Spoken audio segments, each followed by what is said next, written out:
One man conquered more of Europe than anyone since the Romans, then lost it all in just 2 years. Napoleon Bonaparte rose from broke artillery officer to master of a continent, commanding the largest army ever assembled.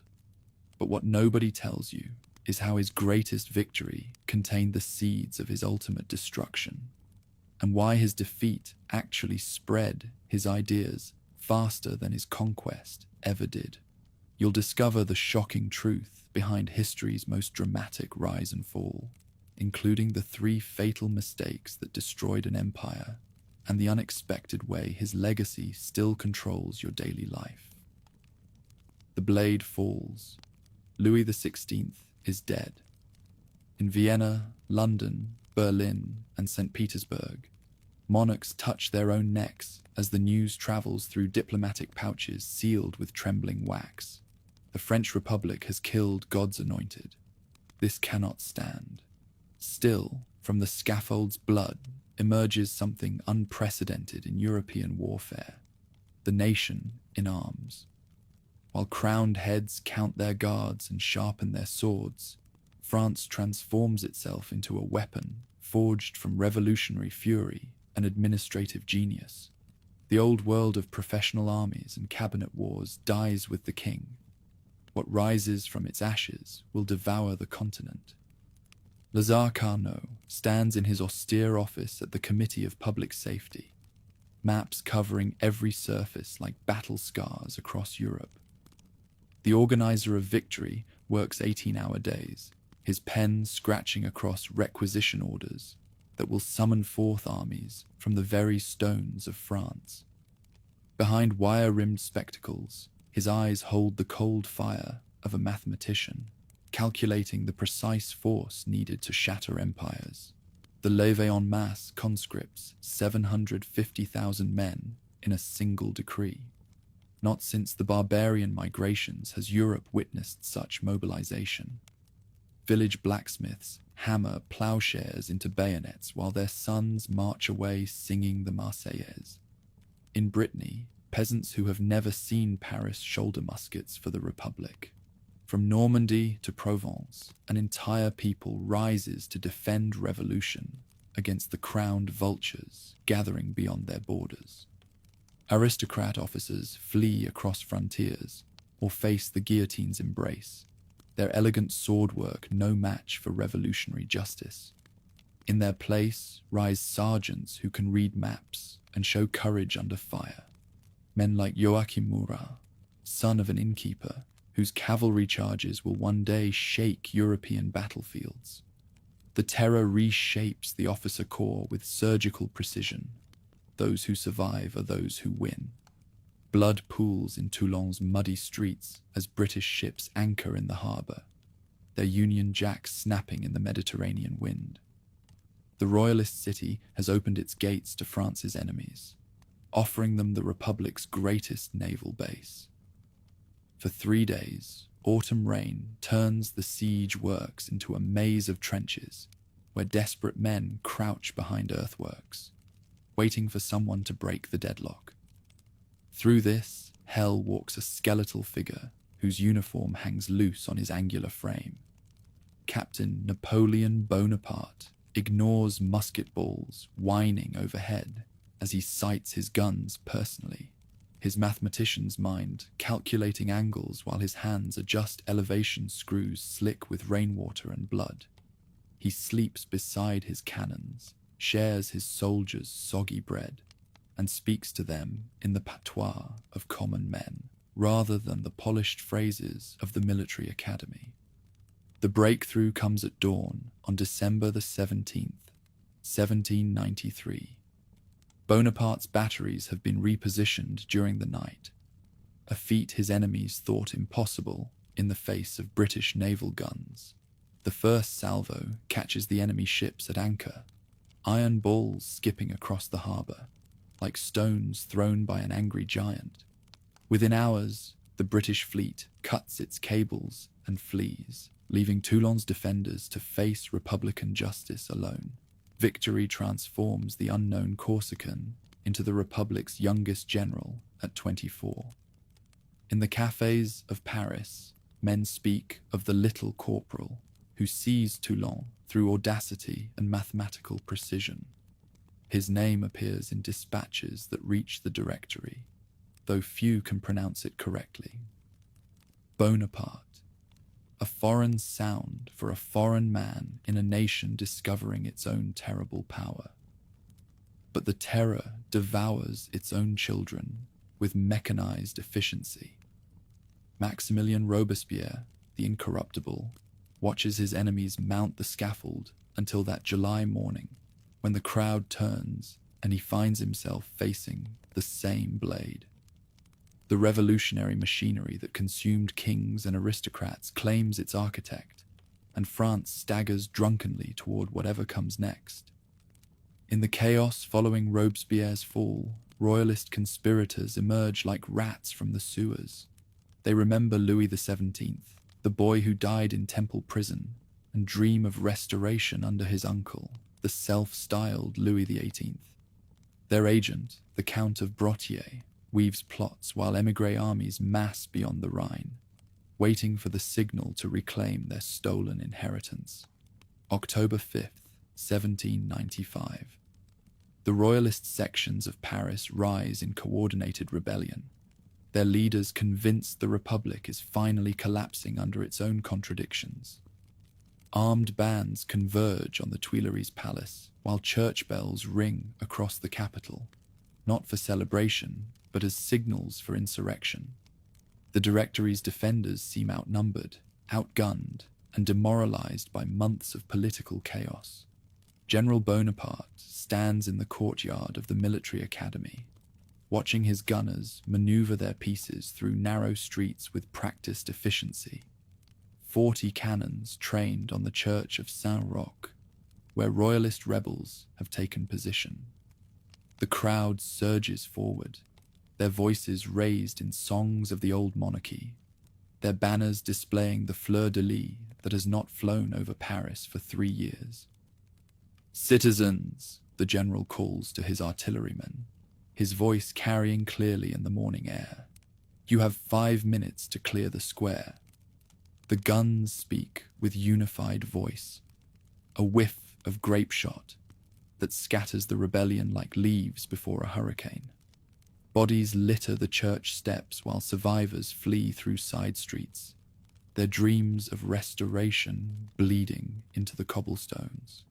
In a single morning's work, Bonaparte has saved the Republic and announced himself as its sword. The Italian command falls to him like ripe fruit in 1796. The army of Italy, 30,000 scarecrows in rags, some barefoot, many sharing weapons between them, receives a new commander who stands before them, speaking not of glory, but of bread, not of honor, but of silver. "Soldiers," he tells them, "you are naked and ill-fed. I am going to lead you into the most fertile plains in the world. Rich provinces and great cities will be in your power." His innovation transforms European warfare itself. Armies that live off the land rather than dragging supply trains across mountain passes. Speed becomes weapon, mobility becomes strategy. The ragged soldiers who could barely march now cover impossible distances, appearing where Austrian generals least expect them, while their own ponderous formations are still deploying from winter quarters. Austrian commanders, trained in the geometrical warfare of Frederick the Great, face something beyond their comprehension. At Montenotte, their carefully planned offensive crumbles when Bonaparte divides his army, a violation of every military maxim, and strikes both enemy wings simultaneously. At Lodi, his guns shatter Austrian formations crossing the bridge while he personally sights the cannons, earning the nickname that will follow him to St. Helena, the Little Corporal. Through Alpine passes, where Hannibal once led elephants, French columns pour into the Lombard plain like water through a broken dam. Milan opens its gates without a shot fired. Venice watches nervously as revolutionary armies approach the shores of her lagoon. the ancient order of northern Italy dissolves as swiftly as spring snow, replaced by republics that bear French names and sing revolutionary songs. Gold flows northward in wagons guarded by cavalry, not the king's gold or the aristocrats' hoarded treasures, but the accumulated wealth of centuries liberated by revolutionary force. Churches yield up their plate, palaces their art, banks their reserves. The army of Italy grows rich while the Directory's empty coffers fill with Italian silver. But victory brings complications that no military academy teaches. In the marble palaces of Venice, ancient senators who remember the Republic's golden age watch French soldiers with expressions that mix contempt with calculation. The Pope himself sends envoys from Rome, His Holiness suddenly discovering Republican virtues when French bayonets approach his temporal borders. Europe watches and calculates. In the Hofburg, Emperor Francis II studies maps that show French armies approaching his hereditary domains. From London, British gold flows to any prince willing to take French steel, though few remain eager after witnessing the fate of the First Coalition. The young republic has announced itself not through diplomatic protocol, but through the thunder of its cannons and the precision of its mathematics. Meanwhile, in the coffee houses of Paris, citizens read bulletins that transform their unknown Corsican general into a hero worthy of ancient Rome. His victories echo the conquests of Caesar, though fought for liberty rather than empire. The Directory itself begins to fear the very weapon it has forged. A general whose popularity rivals that of governments, whose soldiers worship him more than the Republic itself. By 1797, the man who had stood before his ragged army 2 years earlier now commands the loyalty of veterans who have seen Rome and walked through the galleries of confiscated palaces.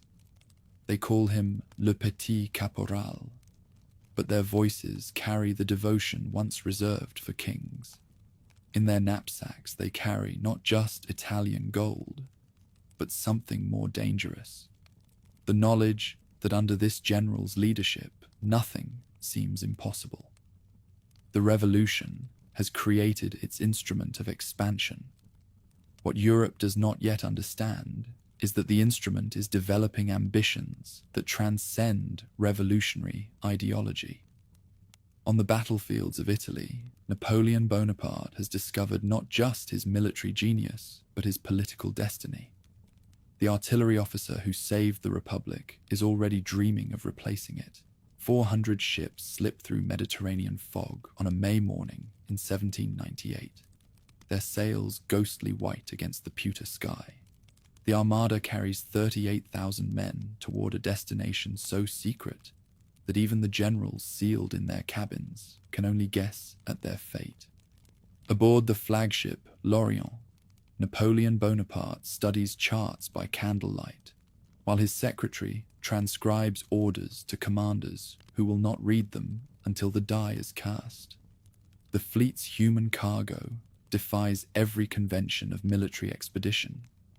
Alongside veteran grenadiers who storm the bridges at Lodi March, 167 of France's finest minds, mathematicians, astronomers, botanists, artists, engineers.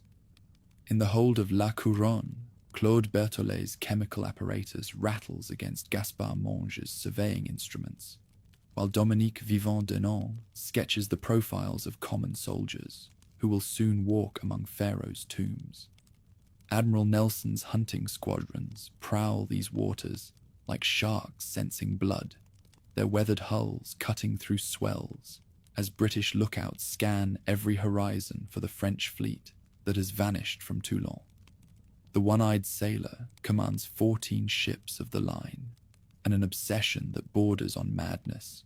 Find Bonaparte's armada and destroy it before whatever mischief the Corsican intends can unfold. Malta surrenders without firing a shot, its ancient knights too few and too old to resist French steel. Grand Master Ferdinand von Hompesch signs the capitulation in his palace, while French soldiers already occupy the harbour, their tricolour banners snapping above ramparts that have defied Ottoman fleets for centuries. The island's treasures, gold accumulated through 800 years of Mediterranean commerce, flow into French coffers like water into desert sand. When the fleet turns south from Malta's limestone cliffs, truth spreads through the ranks like fever. Egypt, the land of the pharaohs, the path to British India. In the troop ships, veterans who have marched from the Rhine to the Tiber now contemplate a campaign beyond their wildest imagination. Some cross themselves and pray to saints whose names they learned in Norman villages. Others sharpen their bayonets and dream of eastern gold. The landing at Alexandria unfolds in pre-dawn darkness as boats heavy with armed men ground themselves on beaches where Alexander the Great once walked. French soldiers, dressed for European warfare in wool uniforms and leather stocks, stumble through surf onto sand that burns their feet through worn boot leather. The ancient port's inhabitants wake to find tricolour flags flying above their minarets, while foreign cannon mouth their harbour walls. Heat becomes the expedition's first enemy, more deadly than Mamluk steel or British sea power. The march from Alexandria to Cairo stretches across 3 weeks of hell that test endurance more severely than any European campaign. Men drink their own urine when water runs out. Horses collapse with foam on their lips. The sick and wounded ride in jolting carts while ravens circle overhead like harbingers of imperial doom. Desert mirages mock the suffering columns as shimmering lakes appear and vanish in the distance, their false promise driving men to madness. Soldiers who have stormed the heights of Rivoli now stumble through sand dunes, their muskets too hot to touch, their tongues swollen black with thirst. Behind them, a trail of graves marked with makeshift crosses stretches back toward the Mediterranean, like stations of a cavalry. Bedouin raiders strike at dawn and dusk, their camels flowing across the sand like shadows given deadly form. French squares bristling with bayonets provide some protection, but the harassment never ceases. Sentries die with arrows through their throats. Supply wagons burn in the night. Isolated men simply vanish without trace into the vastness that swallows European certainties. But the general who leads this suffering host speaks to his men of Alexander and Caesar, of immortal glory that awaits those brave enough to seize it. At evening halt, when the squares form around precious wells, Bonaparte walks among his soldiers, sharing their brackish water and stale bread. His voice carries across the desert night, promising that their names will live forever in the annals of great deeds. July 21st, 1798. The pyramids of Giza rise from the plateau like monuments to eternity itself, their ancient stones golden in the morning sun. Before them, 10,000 Mamluk horsemen deploy in formations that would have made Saladin weep with pride. Each warrior bears weapons worth a king's ransom, Damascus steel inlaid with silver, mails forged in the workshops of Cairo, horses bred in the pastures of the Nile Delta.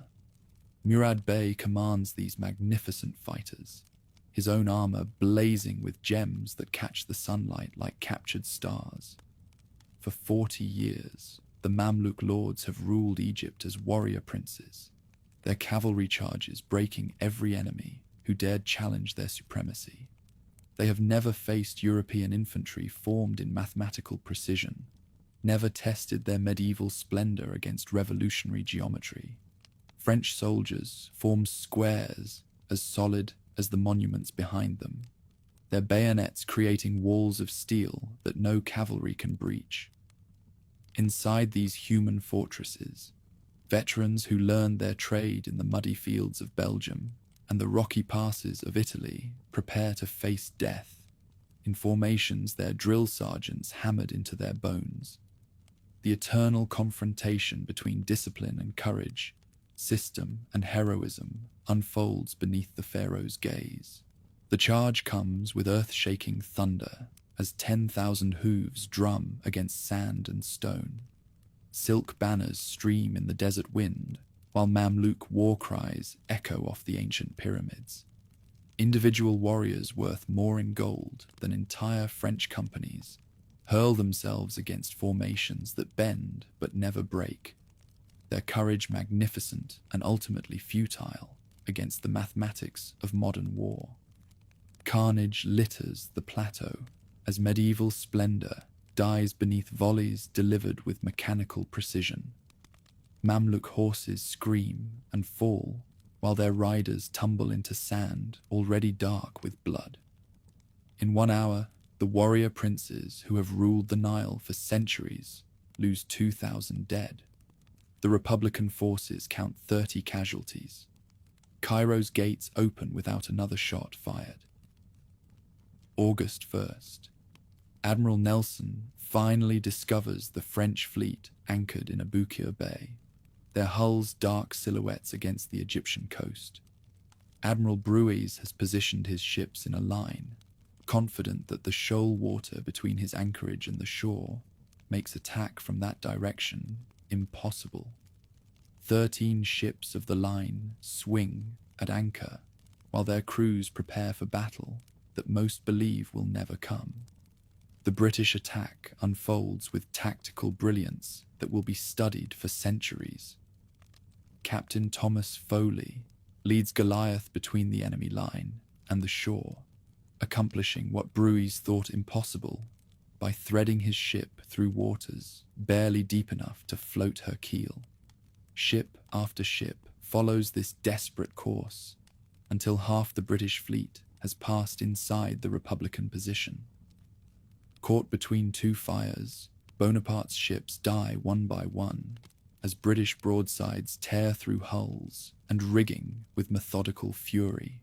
The roar of cannon echoes across the delta, while muzzle flashes turn night into flickering day. On Lorient's quarterdeck, Admiral Brueys refuses to abandon his position, even as British shot tears away his legs. He dies lashed to his chair, sword in hand, while his flagship burns around him. At 9:47 p.m., Lorient explodes with a blast that silences every gun in both fleets. The flagship's magazine detonates in a fireball visible from Alexandria, hurling debris so high that burning timbers fall like meteors into the sea. The concussion shatters windows 20 miles away, while the flash illuminates pyramids on the distant horizon. For 10 minutes, awed silence hangs over the bay, as sailors in both fleets comprehend the magnitude of what they have witnessed. Dawn reveals disaster absolute. 11 Republican ships destroyed or captured, their smoking hulks littering the bay like broken toys. Admiral Nelson, wounded but victorious, surveys carnage that has eliminated Bonaparte's naval power in a single night. The army that conquered Cairo now finds itself trapped in a land bounded by British-controlled waters and hostile desert. Yet from military disaster comes cultural triumph beyond any conqueror's wildest dreams. The scholars who accompanied the expedition begin work that will revolutionize human understanding of ancient civilizations. In the ruins of Memphis and Thebes, Republican mathematicians measure monuments with scientific precision, while artists record hieroglyphs that have puzzled mankind for millennia. 1799 brings the Syrian nightmare as Bonaparte leads 13,000 men across the Sinai toward Ottoman strongholds that command the road to Constantinople. The march through desert proves even more brutal than the advance on Cairo, with water sources poisoned and supplies scattered across hundreds of miles of wasteland. Men die of thirst within sight of the Mediterranean, while their comrades press forward toward a destiny that grows darker with each passing day. Jaffa's siege ends in massacre, that haunts even hardened veterans. 3,000 Ottoman prisoners die beneath Republican bayonets on beaches still red with their blood. The general who ordered their execution claims military necessity. His army lacks food and water to maintain captives. But the slaughter creates stains that no victory can wash clean. Bonaparte's officers who witnessed Italian triumphs now watch their commander cross lines that separate war from atrocity. Acre's walls rise from the Palestinian coast like a stone rebuke to imperial ambition. Behind those ramparts waits Ahmad al-Jazar, the butcher of Acre, whose cruelty rivals that of any European tyrant. Beside him stands Sir Sidney Smith, the British Commodore, whose naval guns and military engineers transform Ottoman determination into impregnable defense. The city that should have fallen in days withstands siege for 2 months. Plague arrives with the spring heat, striking down men already weakened by poor food and constant fighting. Bubonic swellings appear in groins and armpits, while fever burns through minds that once calculated the trajectories of cannonballs. The army that dreamed of marching to India now struggles to survive each day, as disease proves more deadly than enemy fire. The retreat becomes a death march across landscapes that seem cursed by divine wrath. Plague victims receive opium overdoses to spare them capture, their bodies left beside the road like milestones marking the expedition's failure. Officers who led charges at the pyramids now stumble through sand dunes, their uniforms reduced to rags, their dreams of Eastern Empire buried in Palestinian graves. But a common soldier using a black stone to shore up fortifications near Rosetta makes a discovery that will unlock the secrets of ancient Egypt. The trilingual inscription, hieroglyphic, demotic, and Greek, provides the key that Jean-François Champollion will use 20 years later to decipher the pharaoh's lost language. Military defeat births scholarly triumph that enriches human knowledge for all time. October 15th, 1799. Newspapers smuggled from Europe reveal the Directory's disasters and Austria's renewed attacks. France loses battles while her greatest general remains trapped beside the Nile, his army slowly melting away through disease and desertion. Bonaparte reads dispatches by candlelight in his quarters at Cairo, calculating odds that grow worse with every passing week. On August 23rd, 1799, the man who promised his soldiers immortal glory abandons them to their fate. A fast frigate slips from Alexandria harbor under cover of darkness, carrying the general and his chosen few toward France, while 30,000 men face death or surrender in the land they conquered for him. General Kleber, left in command, curses his departed chief in language that would blister paint. The abandoned army will surrender in 1801. Its survivors repatriated to a France that barely remembers their sacrifice. But their leader sails toward destiny, his mind already calculating the political opportunities that military disaster has unexpectedly created. Behind him, the ancient land keeps its secrets, while tricolour scholars continue their work among monuments that will outlast every empire built by mortal hands. Egyptian sands buried another conqueror's ambition, yet from those same sands emerged treasures of immeasurable worth. The Rosetta Stone, vast records of Egypt, a flood of knowledge awakening worlds long silent. What faltered in battle triumphed in culture, proving that discovery, unlike conquest, leaves legacies that time cannot erase. October 1799. Napoleon Bonaparte lands at Fréjus on a grey dawn that transforms into golden triumph before the sun reaches its zenith. Word spreads faster than wildfire through the coastal towns. The Corsican is back. The victor of Italy has returned from the east, abandoning his army, but bringing with him the mystique of conquest. and the promise of salvation for a nation drowning in military disasters and political chaos. The journey to Paris becomes a procession worthy of Caesar returning from Gaul. At every village, mayors emerge with hastily prepared speeches, their hands trembling as they present keys to a man whose reputation has grown beyond all proportion during his Egyptian absence. The crowds that gather speak not of the disasters at Acre or the abandoned soldiers beside the Nile, but of Rivoli and Arcola, of the pyramids and the mysterious East. They cheer the conqueror of Italy. The Egyptian debacle remains a carefully guarded secret. Through Provence's autumn landscape, the general's coach rolls between ranks of common people who have traveled miles to glimpse the hero whose name fills the dispatches. Veterans on half-pay salute as he passes, their weathered faces brightening with hope that their sacrifices might yet find meaning. Women throw flowers while their children crane necks to see the small man whose legend has already outgrown his physical presence. At Lyon, the reception explodes into something approaching religious fervor. The city that has suffered through radical terror and counter-radical reprisals sees in Napoleon's return the possibility of stability, of order, without oppression. Silk merchants who have watched their trade collapse during the Directory's wars whisper that perhaps this general might restore prosperity along with glory.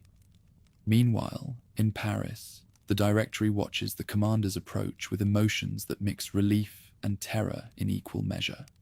Paul Barras, the corrupt politician who has survived every political convulsion through adaptability and cunning, recognizes both opportunity and threat in the Corsican's return. The government needs a sword to restore order, but swords have a tendency to turn on their wielders. Emmanuel Joseph Sieyès embodies the intellectual crisis of Republican France.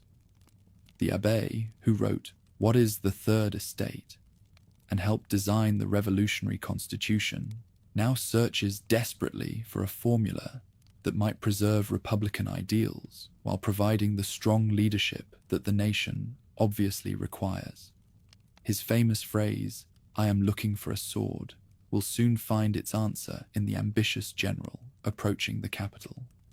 Word reaches the Tuileries that Bonaparte has entered the city during the dark hours before dawn on October 16th.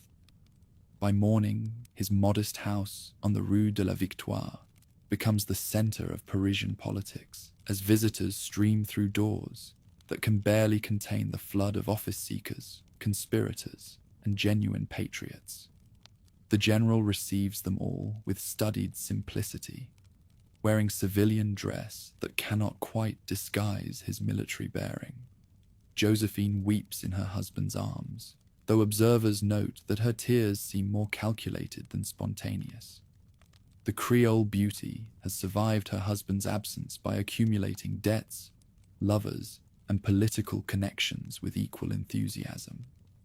Her reunion with the first consul combines genuine affection with careful positioning for whatever political upheavals might follow his return.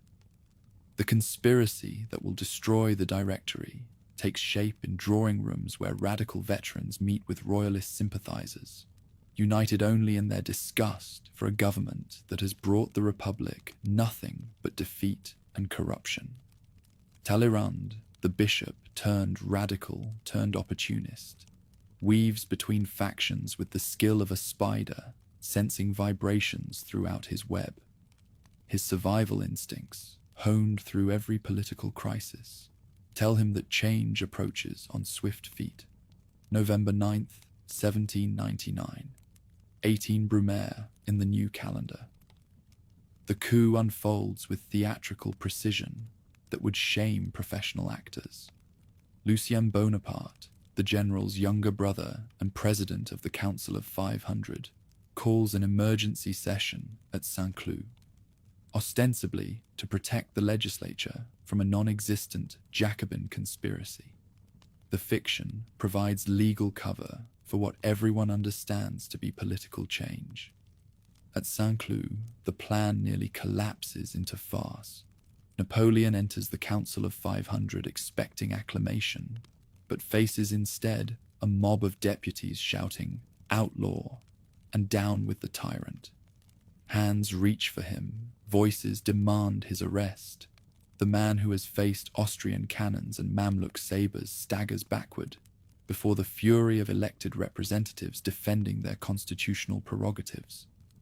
Blood appears on the general's face. Whether from genuine injury or theatrical effect, historians still debate as he stumbles from the hall. The conqueror of Egypt seems bewildered by civilian hostility, his military genius useless against parliamentary procedure. For crucial minutes, the coup hangs in balance as deputies debate whether to declare Bonaparte an enemy of the state. Lucien saves his brother and French history with a gesture that combines legal knowledge and dramatic instinct. As president of the Assembly, he has the right to speak, and he uses it to point his sword at Napoleon's breast.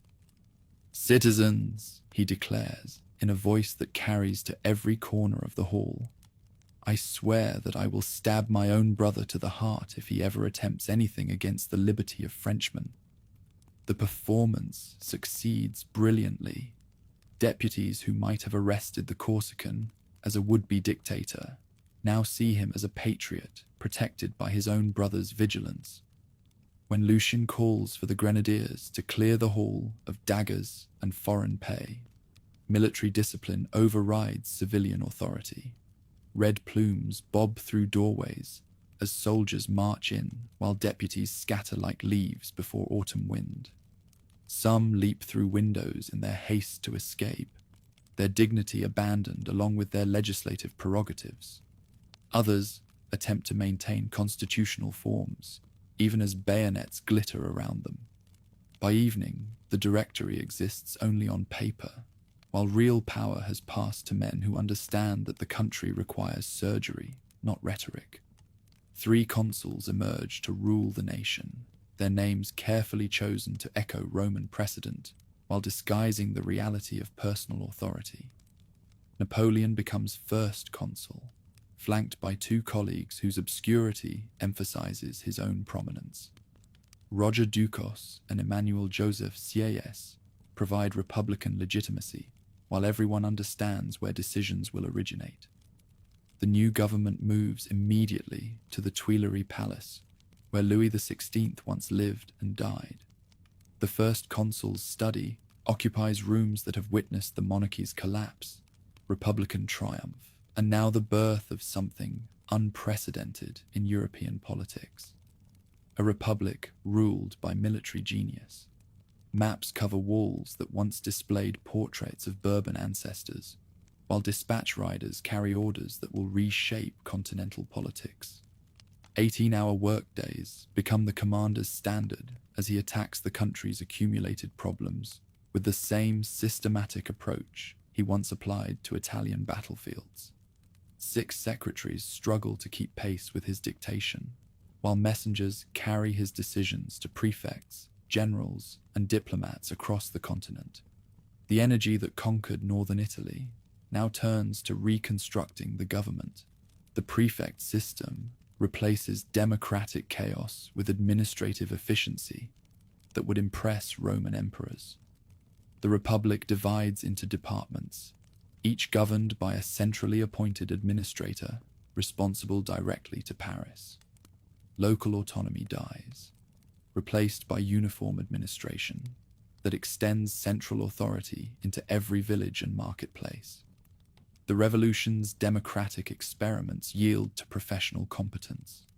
Securing peace with the church proves the consulate's crowning move, as Bonaparte signs the Concordat with Pope Pius VII.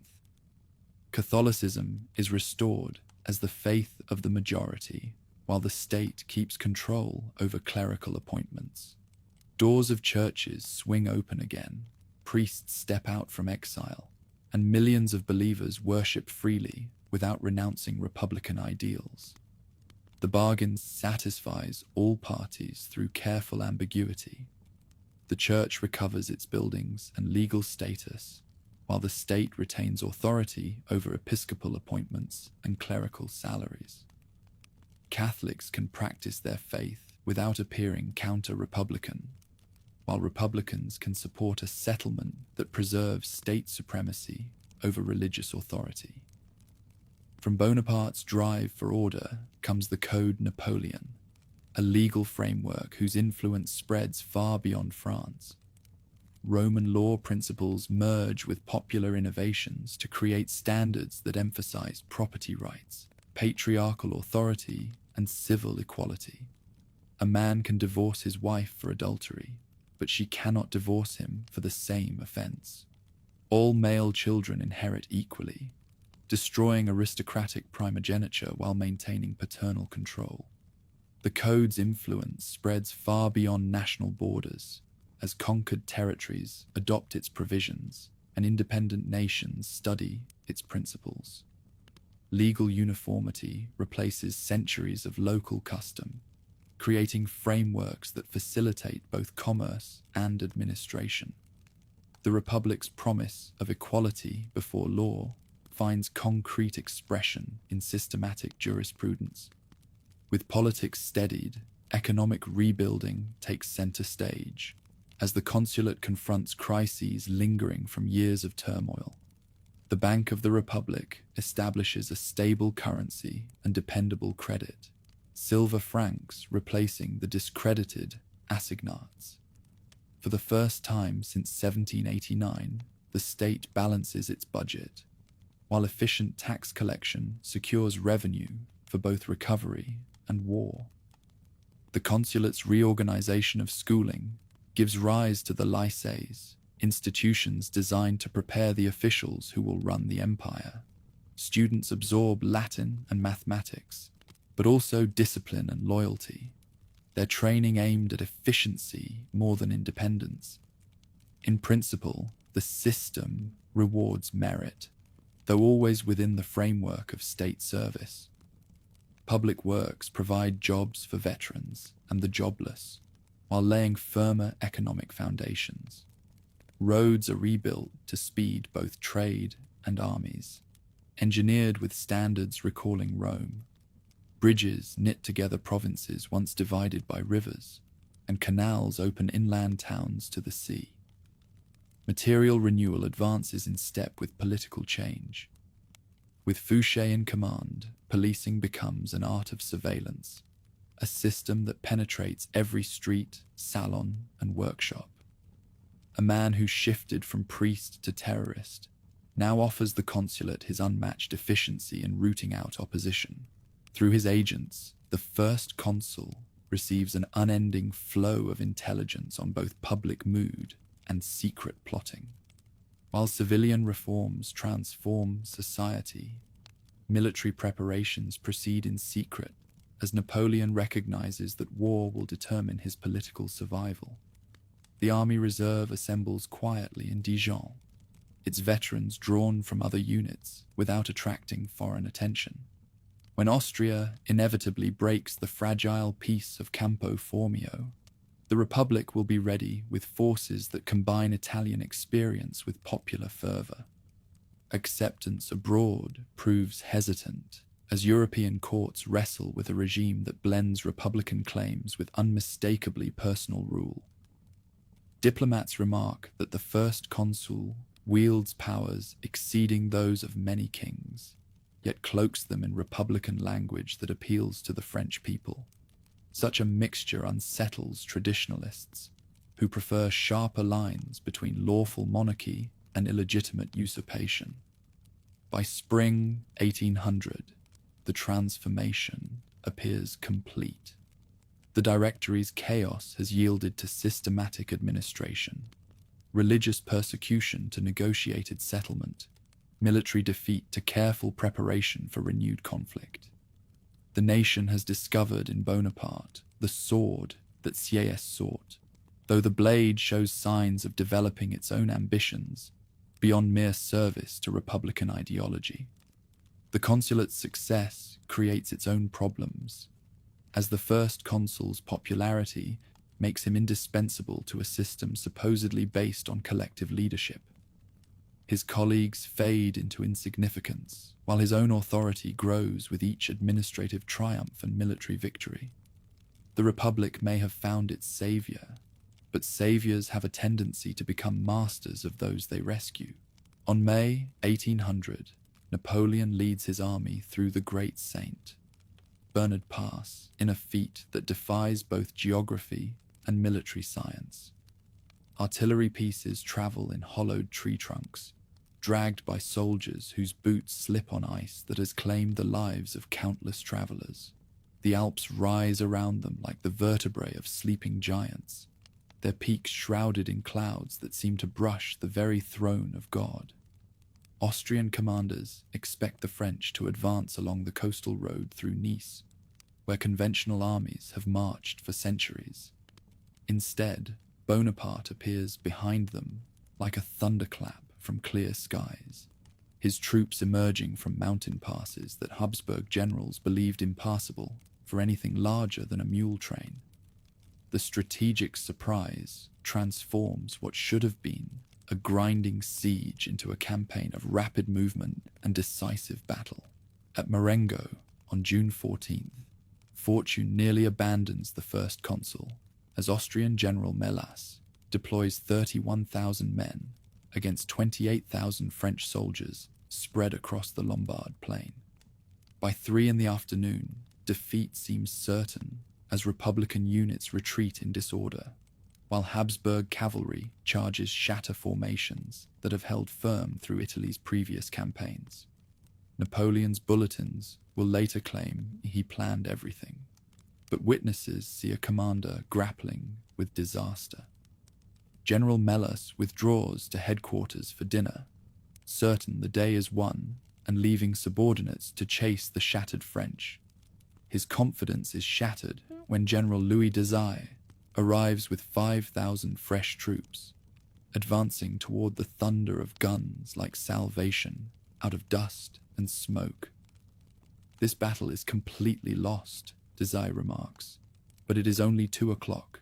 There is time to win another. The transformation unfolds with shocking swiftness as Desire's men form line of battle, while French cavalry under General Kellerman charges into enemy flanks that had been pursuing defeated armies moments earlier. In 30 minutes, complete defeat becomes total victory as Austrian units disintegrate under pressure they had not expected to face. Desire dies in the moment of triumph, his body falling among the Habsburg dead, while his victory secures Republican dominance in northern Italy. The Peace of Amiens in March 1802 brings Europe its first respite from war in nearly a decade. For 14 months, the continent can breathe, while diplomats in London and Paris negotiate terms that satisfy no one completely, but exhaust everyone sufficiently. English tourists flood across the Channel to see Paris and its new master, their guidebooks describing a city transformed by revolutionary energy and imperial ambition. Bonaparte uses this interlude to consolidate power at home, while extending French influence into regions that had never seen tricolour banners. The expedition to Saint-Domingue under General Leclerc aims to restore Republican control over the Caribbean's richest colony. But yellow fever and Toussaint Louverture's resistance destroy 40,000 European soldiers in a graveyard that spans tropical islands. The disaster convinces the first consul to sell Louisiana to the Americans for $15 million, transforming the empire's New World territories into cash that funds European ambitions. Meanwhile, constitutional changes at home prepare the ground for transformations that will reshape European monarchy itself. The Senate, purged of opposition voices, declares Napoleon consul for life, with powers that differ from royal authority only in name. The plebiscite that follows produces 3.5 million votes in favour against 8,000 opposed, though observers note that ballot secrecy exists mainly in theory. December 2nd, 1804. Notre Dame Cathedral witnesses ceremonies that combine revolutionary innovation with monarchical tradition in spectacle that awes even those who oppose its implications. Pope Pius VII sits in the sanctuary, watching Napoleon take the crown from the altar and place it upon his own head, the gesture declaring that no earthly power, not even the Church, can grant what divine providence has already bestowed. Josephine kneels before her husband as he places the smaller crown upon her dark curls, tears streaming down cheeks that have known both West Indian slavery and European royalty. The Empress of the French rises to receive homage from marshals whose origins span the entire social spectrum, former innkeepers and blacksmiths, now bearing titles that rival those of ancient nobility. Anxious eyes turn within the Holy Roman Empire as Francis II recognizes the impossibility of two emperors sharing Europe. Bonaparte's claim to imperial rank undermines pretensions to authority, maintained for 1,000 years. Protests fall silent in vain, leaving the issue to be settled by war. The Grande Armée assembles at Boulogne in 1803, its 200,000 men training for the invasion of England, while Bonaparte studies tide tables and designs landing craft, with the same attention he once devoted to artillery trajectories.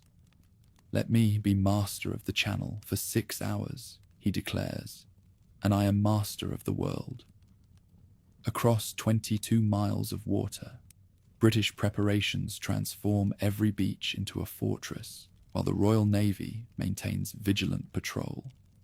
Admiral Nelson commands the Mediterranean fleet, with orders to find and destroy the French Navy before Bonaparte's invasion flotilla can cross the Channel. The one-armed sailor's pursuit of Admiral Villeneuve becomes a chase that spans continents, from Toulon to the West Indies and back to European waters, where British and Republican interests will collide with decisive power. The Army of England never sails, though its preparations terrify British leadership into desperate expedients. William Pitt returns to power in London, while European gold flows to any prince willing to take French steel. The Third Coalition forms as Austria, Russia, and Sweden unite with Britain in the last hope of containing Napoleon's expanding empire before tricolour eagles spread across the entire continent. August 1705 transforms everything when the emperor learns that Habsburg armies have invaded Bavaria, while Russian columns march westward through Poland. The threat to Republican allies cannot be ignored, while the opportunity to destroy enemy formations before they unite proves irresistible. On August 27th, the Grande Armée abandons its invasion camps and begins the march eastward that will culminate in some of military history's most brilliant campaigns. The speed of movement astounds even veteran observers as 7 corps advance along separate routes that converge on Habsburg positions with mathematical precision. In 30 days, Imperial troops cover 500 miles while maintaining coordination that allows them to unite for battle or divide for supply as circumstances require. European warfare has never witnessed logistical planning on this scale or execution of such systematic perfection. October brings the campaign's masterstroke as Bonaparte's divisions encircle General Mack's army at Ulm before he grasps the peril. The trap is sprung by maneuvers that break every orthodox rule, yet deliver outcomes traditional generals deem unattainable. French corps emerge where scouts swear no enemy exists, their movements synchronized with the precision of machinery. General Mack commands 70,000 men and holds a fortress that should withstand any siege, yet finds himself trapped by formations that seem to materialize from empty countryside. The Habsburg generals' attempts to break out fail as imperial positions tighten around Ulm, like a noose drawn by invisible hands. By October 15th, surrender becomes the only alternative to starvation, though the capitulation shocks European courts with its completeness. 70,000 Austrian soldiers lay down their arms without fighting a major battle, their standards and artillery pieces becoming trophies that demonstrate Republican superiority in the art of war itself. The victory at Ulm eliminates Habsburg main strength, while leaving Napoleon free to advance against Russian armies that have marched too far west to retreat without battle. November brings imperial formations to Vienna as Emperor Francis flees his capital for the second time in a decade.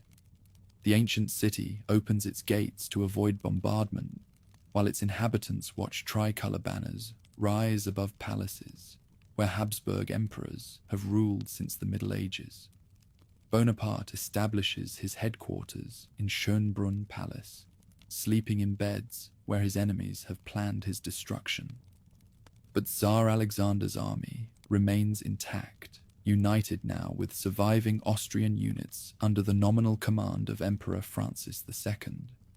The Allied army totals 85,000 men, positioned on the Pratzen Heights near the village of Austerlitz, their commanders confident that superior numbers and strong positions guarantee victory over the upstart Corsican who has exceeded his proper station. December 2nd, 1805. First anniversary of the coronation. Napoleon deploys 73,000 men on the plain below enemy positions. His formations deliberately weakened on the right flank to tempt Allied commanders into attacks that will expose their own vulnerabilities. The tactical plan requires enemies to cooperate in their own destruction, a gamble that could prove fatal if Habsburg and Romanov generals refuse the bait. Dawn breaks cold and foggy as both armies prepare for battle that will determine Europe's political future.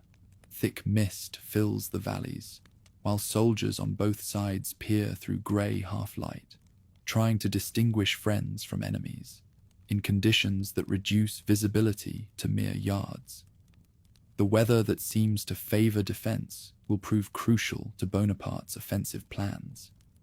At 9 a.m., the sun burns through morning fog, in a meteorological display that Republican soldiers will remember as supernatural intervention on their emperor's behalf.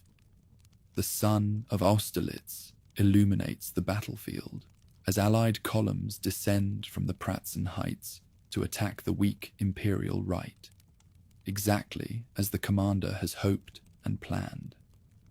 The battle unfolds like a chess problem solved by a master playing against amateurs. As Allied formations concentrate against the Republican right, Napoleon launches his central attack against the abandoned Pratzen Heights, his columns striking positions that enemy commanders have stripped to reinforce their assault. Marshal Soult's corps storms the heights, while Imperial artillery rakes Allied units caught in the valleys below. By afternoon, the Allied army disintegrates as formations find themselves cut off from retreat routes, while tricolour battalions control the heights they had occupied at dawn.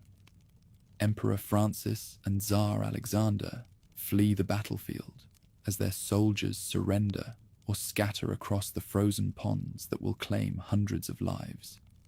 Habsburg and Russian casualties total 27,000. Republican losses number fewer than 7,000. That evening, the emperor walks among the bodies, carpeting the battlefield, stepping carefully over Austrian grenadiers and Russian guardsmen, whose courage could not overcome mathematical superiority in position and movement.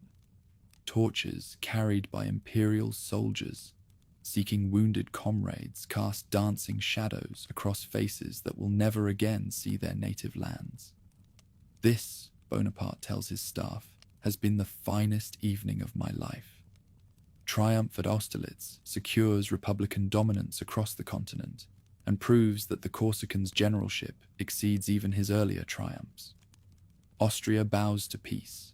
Russia withdraws past Poland, and Britain remains alone to bankroll fresh coalitions. Armies bought with gold, but led without guarantee of skill. In the aftermath, European courts reassess their strategies, while Napoleon redistributes territories like a gambler dividing winnings. The Holy Roman Empire dies as Francis II abandons a title that has become meaningless, while German princes scramble to align themselves with imperial power before punishment falls upon those who resist inevitable change. From preparing a cross-channel invasion to commanding the heart of Europe, the emperor transforms the year, his eagles looming over monarchies that trusted ancient defenses. The fabric of the old order tears apart, replaced by one stitched together through bayonets and Bonaparte's brilliance. 2 weeks before Austerlitz, October 21st, 1805, the Atlantic roars off Cape Trafalgar. Nelson's 27 ships bear down on 33 Franco-Spanish opponents, autumn winds filling their sails as waves crash against hulls destined for history. Outnumbered but not outmaneuvered, the one-armed admiral stakes everything on revolutionary tactics designed for this single decisive hour. Traditional naval warfare demands that fleets form parallel lines and exchange broadsides until one side breaks or retreats. Nelson divides his forces into 2 columns, driving straight into the enemy formation like daggers thrust between ribs. HMS Victory leads one column, while Royal Sovereign spearheads the other, their captains understanding that this maneuver violates every orthodox principle while offering the possibility of annihilating rather than merely defeating the Franco-Spanish fleet. Standing on Victory's quarterdeck, the admiral wears his full-dress uniform, with every medal and decoration blazing in the morning sun. His officers beg him to remove the insignia that make him an obvious target for enemy marksmen, but Nelson refuses to hide his identity in the hour of supreme trial. "In honor I gained them," he declares, "and in honor I will die with them." The melee that follows surpasses in violence anything European waters have witnessed since the Spanish Armada. Ships lock together gunwale to gunwale, their crews fighting with cutlass and pistol across decks slippery with blood and littered with dismembered limbs. Marines fire muskets from fighting tops, while gunners ram charges home with mechanical precision, their cannon heating red-hot from constant discharge. From the mizzen mast of Redoutable, a French marksman takes careful aim at the British admiral, whose uniform makes him unmistakable among the smoke and chaos. The musket ball strikes Nelson in the left shoulder, passes through his lung, and lodges in his spine. The man who has commanded British fleets for 20 years falls to Victory's deck, his blood mingling with that of common sailors who die for causes they barely understand. Carried below to the cockpit, where surgeons work by lantern light, Nelson lives long enough to learn that his tactical genius has achieved complete triumph. 17 enemy ships strike their colors, while not a single British vessel is lost. The victory so overwhelming that Franco-Spanish naval power ceases to exist as an effective force. "Thank God I have done my duty," the dying admiral whispers as cannon fire gradually fades above his head. The disaster at Trafalgar eliminates any possibility of invading Britain while establishing Royal Navy supremacy that will endure until steel replaces wood and steam supplants sail. Bonaparte's dreams of crossing the Channel die with Admiral Villeneuve's fleet, though the Emperor himself has already turned eastward, toward enemies who can be reached by marching feet rather than sailing ships. 1806 brings Prussia into the war against France, ending a decade of profitable neutrality that has allowed Frederick the Great's successors to watch their rivals exhaust themselves in revolutionary conflicts. The Holy Roman Empire's dissolution and the creation of the Confederation of the Rhine, German states under direct imperial control, finally convince Prussian leadership that accommodation with Bonaparte has become impossible. Queen Louise of Prussia embodies her nation's martial spirit as she rides through Berlin, wearing military uniform and urging her subjects to resist the Corsican upstart who has dared to reshape German politics without consulting Europe's most formidable military power. Her beauty and courage inspire poets, while her political influence pushes King Frederick William III toward confrontation with an enemy whose military reputation she dismisses as mere propaganda. The Prussian army that marches toward French positions carries the prestige of Frederick the Great's victories and the confidence of officers who believe European warfare has changed little since the 7 Years' War. Their formations move with mechanical precision, their drill reaches perfection through decades of practice, and their discipline surpasses that of any European military establishment. Yet they are about to discover that revolutionary warfare requires innovations their traditions have never contemplated. October 14th, 1806, twin battles unfold simultaneously as the Grande Armée encounters Prussian divisions at Jena and Auerstedt, engagements that will destroy in a single day the military reputation that Prussia has spent 50 years building. At Jena, Napoleon commands 96,000 men against what he believes to be the main enemy concentration, though fog and confusion have led him to attack a secondary force under Prince Hohenlohe.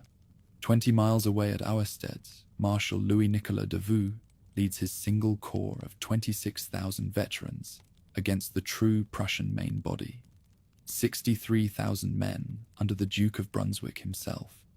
The engagement violates every principle of orthodox strategy, as outnumbered Republican forces defeat superior numbers through tactical flexibility and individual initiative that Prussian commanders cannot match. At Jena, Imperial artillery tears gaps in enemy formations, while cavalry charges shatter units that have trained for warfare that no longer exists.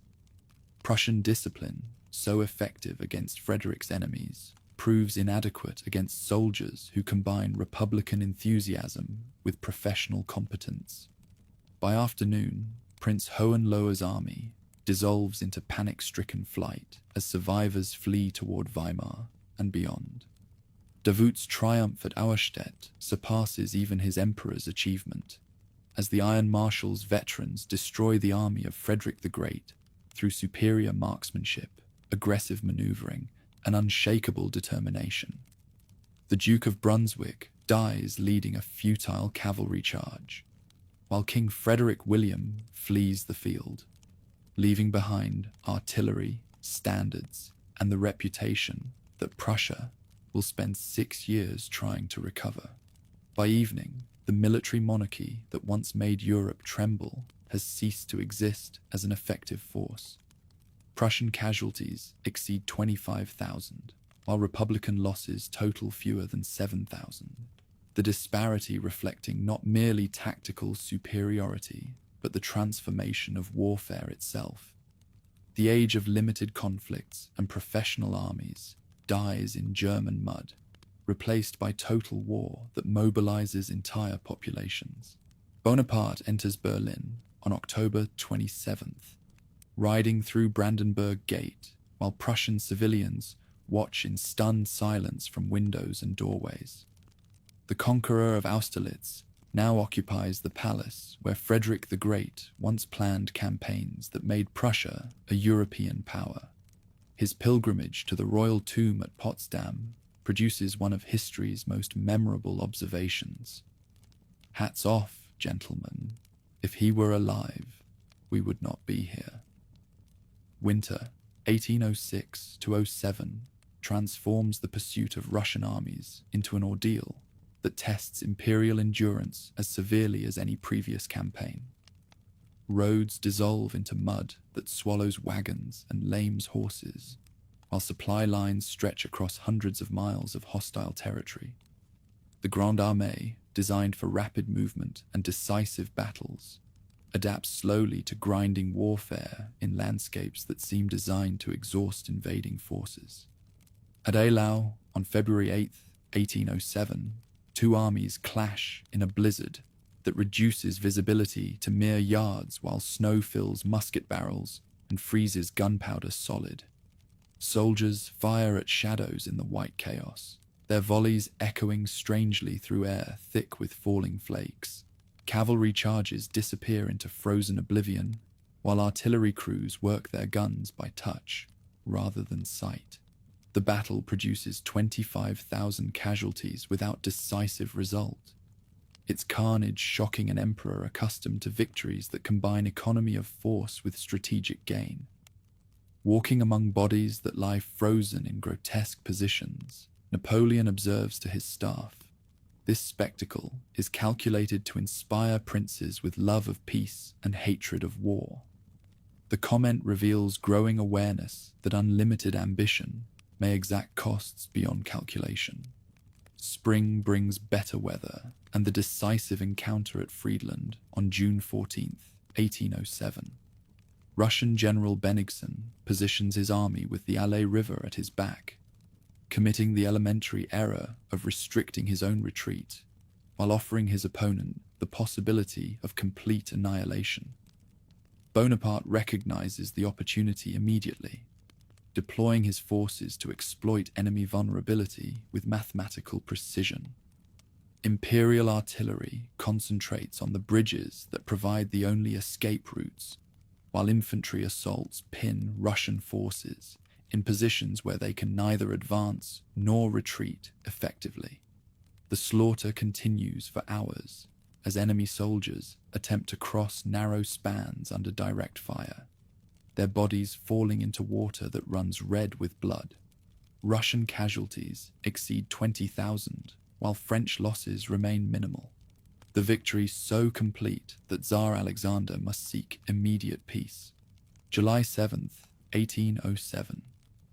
A raft moored in the middle of the Niemen River becomes the setting for negotiations that will redraw the map of Europe according to imperial ambition and Russian pragmatism. Two emperors meet on neutral water, where neither can claim advantage of position, their conversation determining the fate of millions who have no voice in decisions that will govern their lives for years to come. The embrace between Napoleon and Tsar Alexander appears genuine as the autocrat falls under the spell of Bonaparte's charisma and intellectual brilliance. They discuss philosophy and literature as well as politics, their conversations lasting for hours while Frederick William III of Prussia waits uninvited on the riverbank, like a supplicant seeking mercy from his superiors. The treaties of Tilsit create a new European order based on Franco-Russian partnership and Prussian humiliation. Alexander agrees to join the continental system against British trade, while recognizing imperial control over German territories. Prussia loses half its kingdom, including all lands west of the Elbe River, while its army is reduced to 42,000 men and forbidden to maintain fortresses east of the Oder. The Duchy of Warsaw emerges from Prussian losses as a restored Polish state, under Saxon rule but French protection, its creation inspiring Polish patriots while terrifying every government that has participated in the partitions of 1772, 1793, and 1795. The resurrection of Poland, even in truncated form, suggests that Bonaparte's ambitions extend beyond mere territorial conquest to include the reorganization of European ethnicity itself. Europe seems conquered as imperial eagles cast shadows across kingdoms that had appeared secure behind ancient privileges and traditional alliances. Satellite monarchies rule territories from the Rhine to the Pyrenees. Louis Bonaparte governs Holland. Jerome commands Westphalia. Joseph administers Naples before moving to Spain, while Caroline and Joachim Murat reign over Naples in his place. Only Britain remains at war, its gold subsidizing future coalitions that may never find leaders willing to challenge French supremacy. The men who conquered Europe with Napoleon receive rewards that transform revolutionary soldiers into imperial nobility. 26 marshals of the empire share fortunes that rival those of ancient aristocracy, while maintaining the meritocratic ideals that distinguish them from hereditary privilege. Michel Ney, son of a barrel cooper, becomes Duke of Elchingen. Joachim Murat, whose father operated an inn, marries the emperor's sister and ascends the throne of Naples. Some marshals deserve their elevation through military brilliance that would honor any army in any age. Louis-Nicolas Davout, the Iron Marshal, never loses a battle while maintaining discipline that makes his corps the Grande Armée's most reliable formation. André Masséna, the child of victory, demonstrates defensive genius that enables him to hold seemingly hopeless positions until relief arrives, or enemies exhaust themselves against his improvised fortifications. Others receive advancement through loyalty rather than competence, their devotion to Bonaparte compensating for tactical limitations that become apparent only in independent command. Jean-Baptiste Bernadotte's appointment as Crown Prince of Sweden will ultimately produce the greatest betrayal the emperor suffers, while Nicolas Soult's ambitions in Spain create difficulties that persist throughout the Peninsular War. Behind the armies, financial warfare rages as Nathan Rothschild coordinates British subsidies that flow like golden rivers to any nation willing to take French steel. The London banker's network spans continents, his information travelling faster than official dispatches, while his credit supports coalitions that British diplomacy negotiates. Gold becomes a weapon as potent as cavalry charges or artillery barrages. In Paris, finance ministers wrestle with the challenge of sustaining endless campaigns without the British trade that once enriched France. Revenue now flows mainly from tribute demanded of conquered lands and spoils taken from defeated foes. When expansion halts, crisis comes as surely as winter after autumn, though few realize how tightly imperial stability rests on unbroken military triumph. The continental system takes shape as Bonaparte's weapon against British commerce, its enforcement requiring control over every European port from Hamburg to Naples. The economic blockade aims to strangle British trade while forcing continental consumers to purchase French manufactures. Though implementation proves as challenging as conception appears brilliant. Smuggling flourishes wherever enforcement weakens, while neutral nations resist restrictions that impoverish their merchants. By 1707, the emperor who began as an artillery officer defending the revolution has created an empire that surpasses Charlemagne's in extent while rivaling Rome's in ambition. Yet the very completeness of his triumph contains seeds of future disaster, as success breeds complacency, while resistance hardens among peoples who discover that submission offers no guarantee of fair treatment. The continental system will create enemies where none existed, while imperial relatives prove that blood relationships cannot ensure political loyalty. November 21st, 1806. From the conquered halls of Frederick's Palace in Berlin, Napoleon issues the decree that will transform mainland commerce into a weapon of war. No British goods shall enter any territory under French control. No ship that has touched English ports can dock in territorial harbours. The island kingdom that calls itself a nation of shopkeepers will be strangled by its own mercantile success, forced to watch its empire wither as markets disappear behind walls of Napoleonic bayonets. The Berlin Decree creates the blockade, a trade embargo spanning from the Baltic to the Mediterranean, designed to prove that land power can strangle sea power through systematic exclusion from mainland markets. English merchants who have grown rich on territorial trade will watch their warehouses overflow with unsold goods while their ships anchor idle in Portsmouth and Liverpool. England's response arrives with characteristic swiftness. The orders, in Council of 1807, declare that any vessel trading with French territories must first stop in British ports, submit to inspection, and pay duties that transform neutral business into tribute to the Royal Navy. The fiscal war escalates beyond anything international diplomacy has previously contemplated, with merchant ships becoming prizes and trade routes transforming into battlefields where gold matters more than gunpowder. Neutral nations discover that neutrality has become impossible. American vessels sailing from Boston to Hamburg find themselves seized by British cruisers, their cargoes confiscated and crews impressed into Royal Navy service. Ships departing Charleston for Bordeaux face capture by French privateers, unless they carry certificates proving they have never touched English soil. The young United States, attempting to trade with both belligerents, suffers violations of sovereignty that will eventually drag America into war. The reality of enforcing a blockade across thousands of miles of territorial coastline proves impossible from the moment it begins.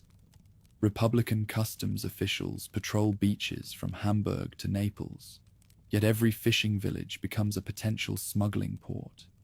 Every isolated cove a landing point for English goods disguised as Turkish textiles or American tobacco. Smuggling flourishes wherever enforcement weakens, creating underground networks that rival official business in sophistication. English manufacturers learn to ship their products through Hamburg, labeled as German-made, through Salonika, marked as Ottoman exports, through any neutral port willing to provide false documentation. The embargo's success depends on perfect coordination across diverse territories, while its violation requires only individual initiative and local corruption. In Paris, coffee costs 10 times its peacetime price, while sugar disappears from middle-class tables, forcing Republican citizens to sweeten their morning beverages with honey or go without entirely. Napoleon responds by ordering massive cultivation of sugar beets, his chemists developing extraction techniques that transform mainland agriculture. Territorial populations learn to prefer beet sugar to cane, though the transition costs fortunes and forces radical changes in dietary habits. Across the Channel in Manchester, textile warehouses overflow with finished goods that cannot reach their traditional markets. Mill owners watch their looms stand idle, while workers find themselves unemployed in a city built on international trade. The riots that follow demonstrate how fiscal warfare affects civilian populations as severely as military campaigns affect professional soldiers. But English business proves more adaptable than Bonaparte anticipated. Merchant houses that once concentrated on mainland markets pivot toward Latin America, the Ottoman Empire, India, and any region beyond Republican control. The City of London's financiers discover that excluding Britain from territorial trade merely forces them to develop global networks that prove more profitable than mainland business had ever been. The policy requires absolute control over territorial political structures. The Kingdom of Holland, under Brother Louis, should enforce the blockade rigorously, yet Dutch merchants continue trading with Britain through techniques ranging from simple smuggling to elaborate business fiction. In 1810, patience exhausted, the Emperor annexes Holland directly to France, eliminating the fiction of independence that had allowed his brother to moderate policies according to local interests. The Papal States present an even greater challenge as Pope Pius VII refuses to enforce measures that would impoverish his temporal domains, while contradicting his spiritual obligations. The Pope's opposition to closing his ports against English ships creates a gap in the blockade that Republican merchants exploit as eagerly as their English competitors. Bonaparte's response shocks Catholic territories as French troops occupy Rome, while their emperor orders the Pope's arrest and imprisonment. Pius VII finds himself a prisoner in Savona. Then Fontainebleau, his temporal authority suspended while his spiritual influence inspires opposition throughout Catholic regions. The scandal of imprisoning Christ's vicar on earth, alienates populations that had previously accepted republican rule. By 1811, the French Empire comprises 130 departments, stretching from Hamburg's Baltic shores to Rome's Seven Hills, its boundaries determined by the blockade's requirements rather than natural frontiers. Administrative efficiency replaces political autonomy, as Hamburg merchants find themselves governed by the same laws that regulate Neapolitan traders. The reorganization modernizes the continent through systematic application of republican administrative techniques and legal codes. The metric measurement spreads across territories where calculations had varied between neighboring villages. Tolls and tariffs that had impeded trade between adjacent territories disappear as Napoleonic business flows freely within expanded boundaries. Medieval fragmentation yields to republican standardization, as local privileges surrender to uniform regulations designed to facilitate trade while serving French interests. Yet the transformation creates conditions for future integration, while generating resentment among populations that value traditional autonomy over administrative convenience. In German universities, students and professors begin discussing concepts that Napoleon had never intended to encourage. If Germans scattered across 300 separate states can be governed by identical laws and share common institutions, perhaps they constitute a single people deserving political unity. Johann Gottlieb Fichte's addresses to the German nation articulate ideas that transform administrative efficiency into national consciousness. The Brothers Grimm collect folk tales not merely to preserve disappearing traditions, but to demonstrate cultural unity that transcends political boundaries imposed by foreign conquest. What Bonaparte intended as administrative convenience becomes the basis for ethnic awakening that will challenge every dynastic claim to territorial authority. Italian intellectuals develop similar arguments as they recognize that Milanese merchants, Tuscan farmers, and Neapolitan craftsmen share cultural characteristics that distinguish them from their republican rulers. Secret societies like the Carbonari meet by candlelight to discuss political futures that would unite the peninsula under Italian rather than foreign leadership. Portugal's refusal to enforce the embargo against Britain provides Napoleon with the pretext for intervention that will prove his greatest strategic error. Portuguese trade depends entirely on English markets and English protection, making compliance with the blockade equivalent to fiscal suicide. November 1807 witnesses Republican armies crossing Spain to occupy Portuguese ports, their march authorized by treaties that Charles IV signs under Napoleonic pressure. The Spanish royal family's weakness and internal divisions tempt Napoleon into interventions that violate both his strategic interests and his previous policy of governing through existing monarchies. March 1808 transforms mediation into kidnapping, as both Spanish kings find themselves prisoners rather than guests in Republican territory.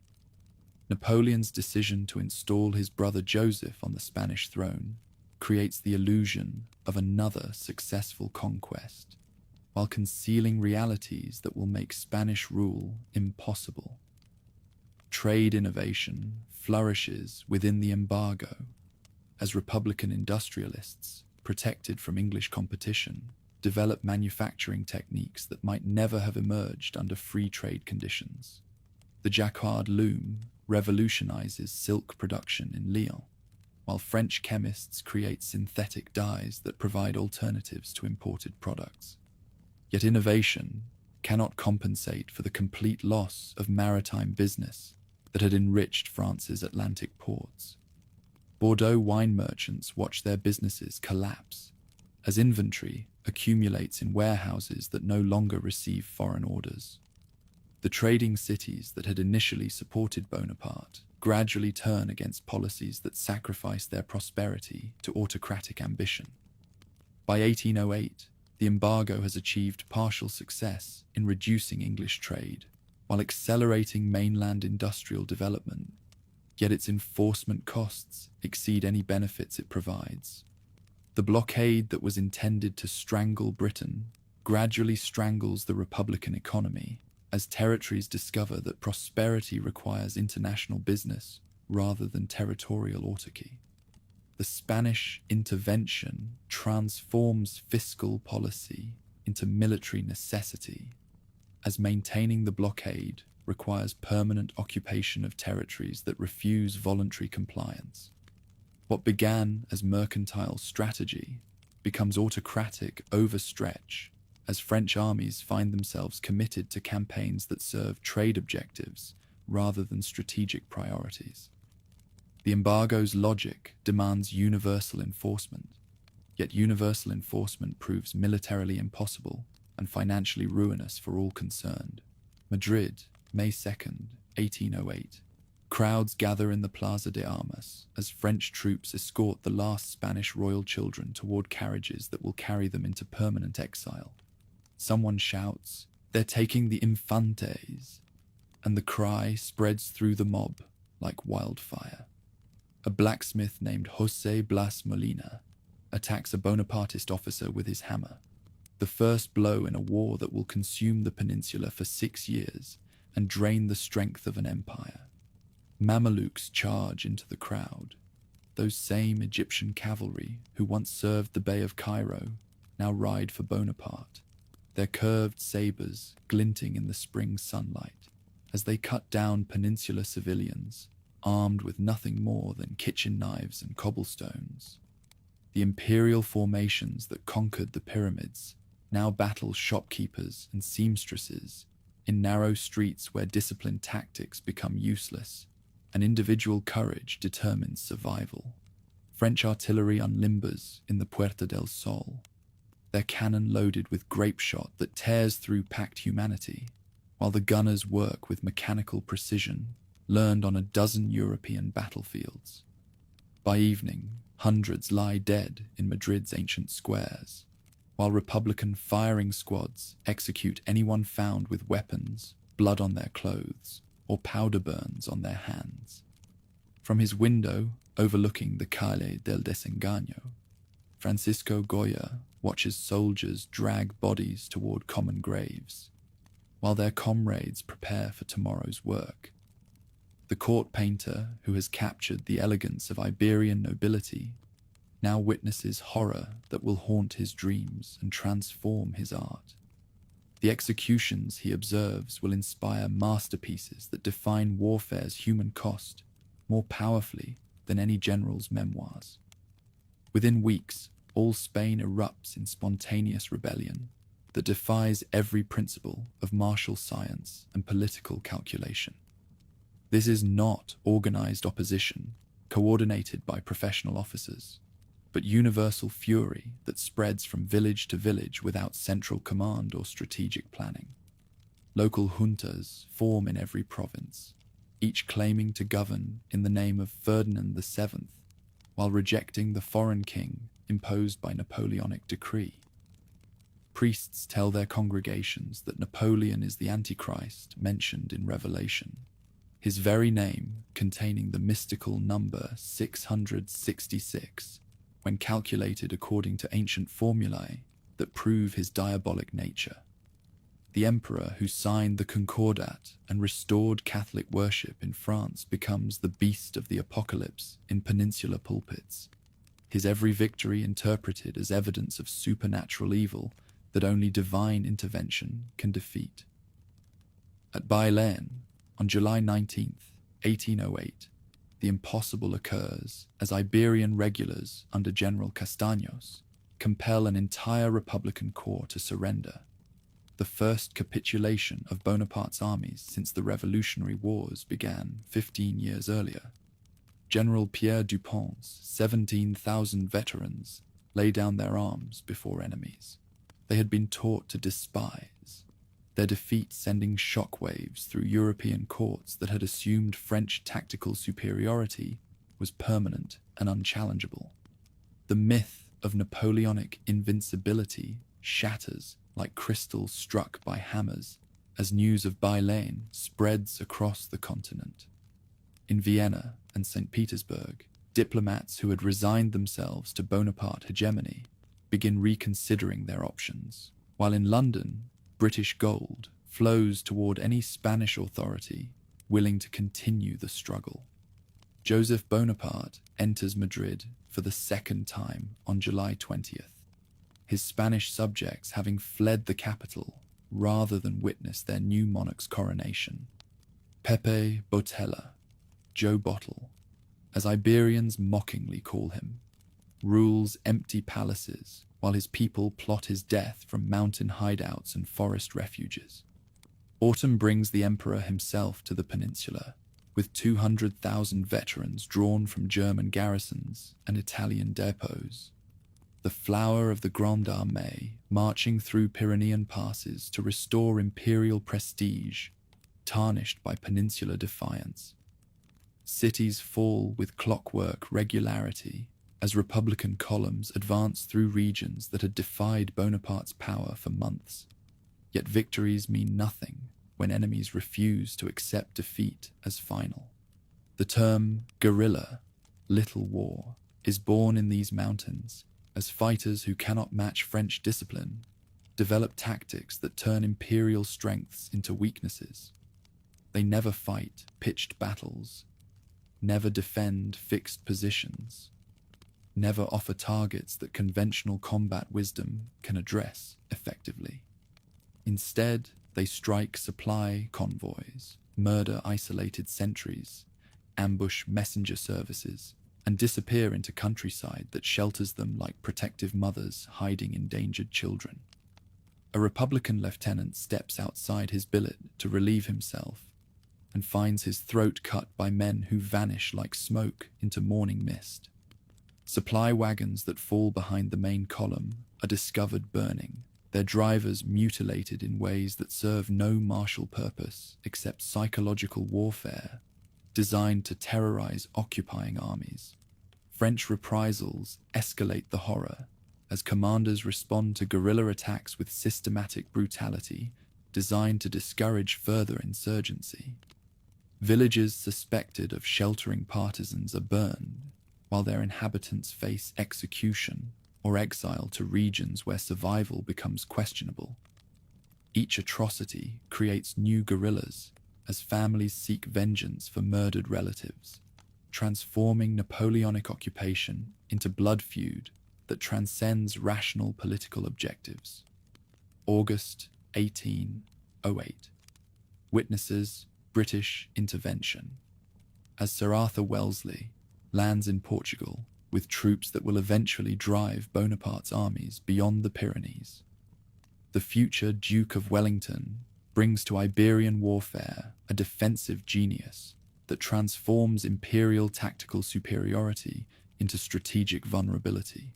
His careful, methodical approach to campaign planning contrasts sharply with Napoleon's preference for rapid maneuver and decisive battle. Wellington's strategy relies on Portugal's unique geography and British naval supremacy to create conditions where Republican numerical advantage becomes irrelevant. The lines of Torres Vedras, massive fortifications protecting Lisbon, provide impregnable refuge where Anglo-Portuguese units can await Bonaparte's exhaustion, rather than seeking premature victory through offensive operations. The war develops a deadly rhythm that consumes resources without producing decisions. French formations advance, taking cities and winning battles against any organized opposition they encounter.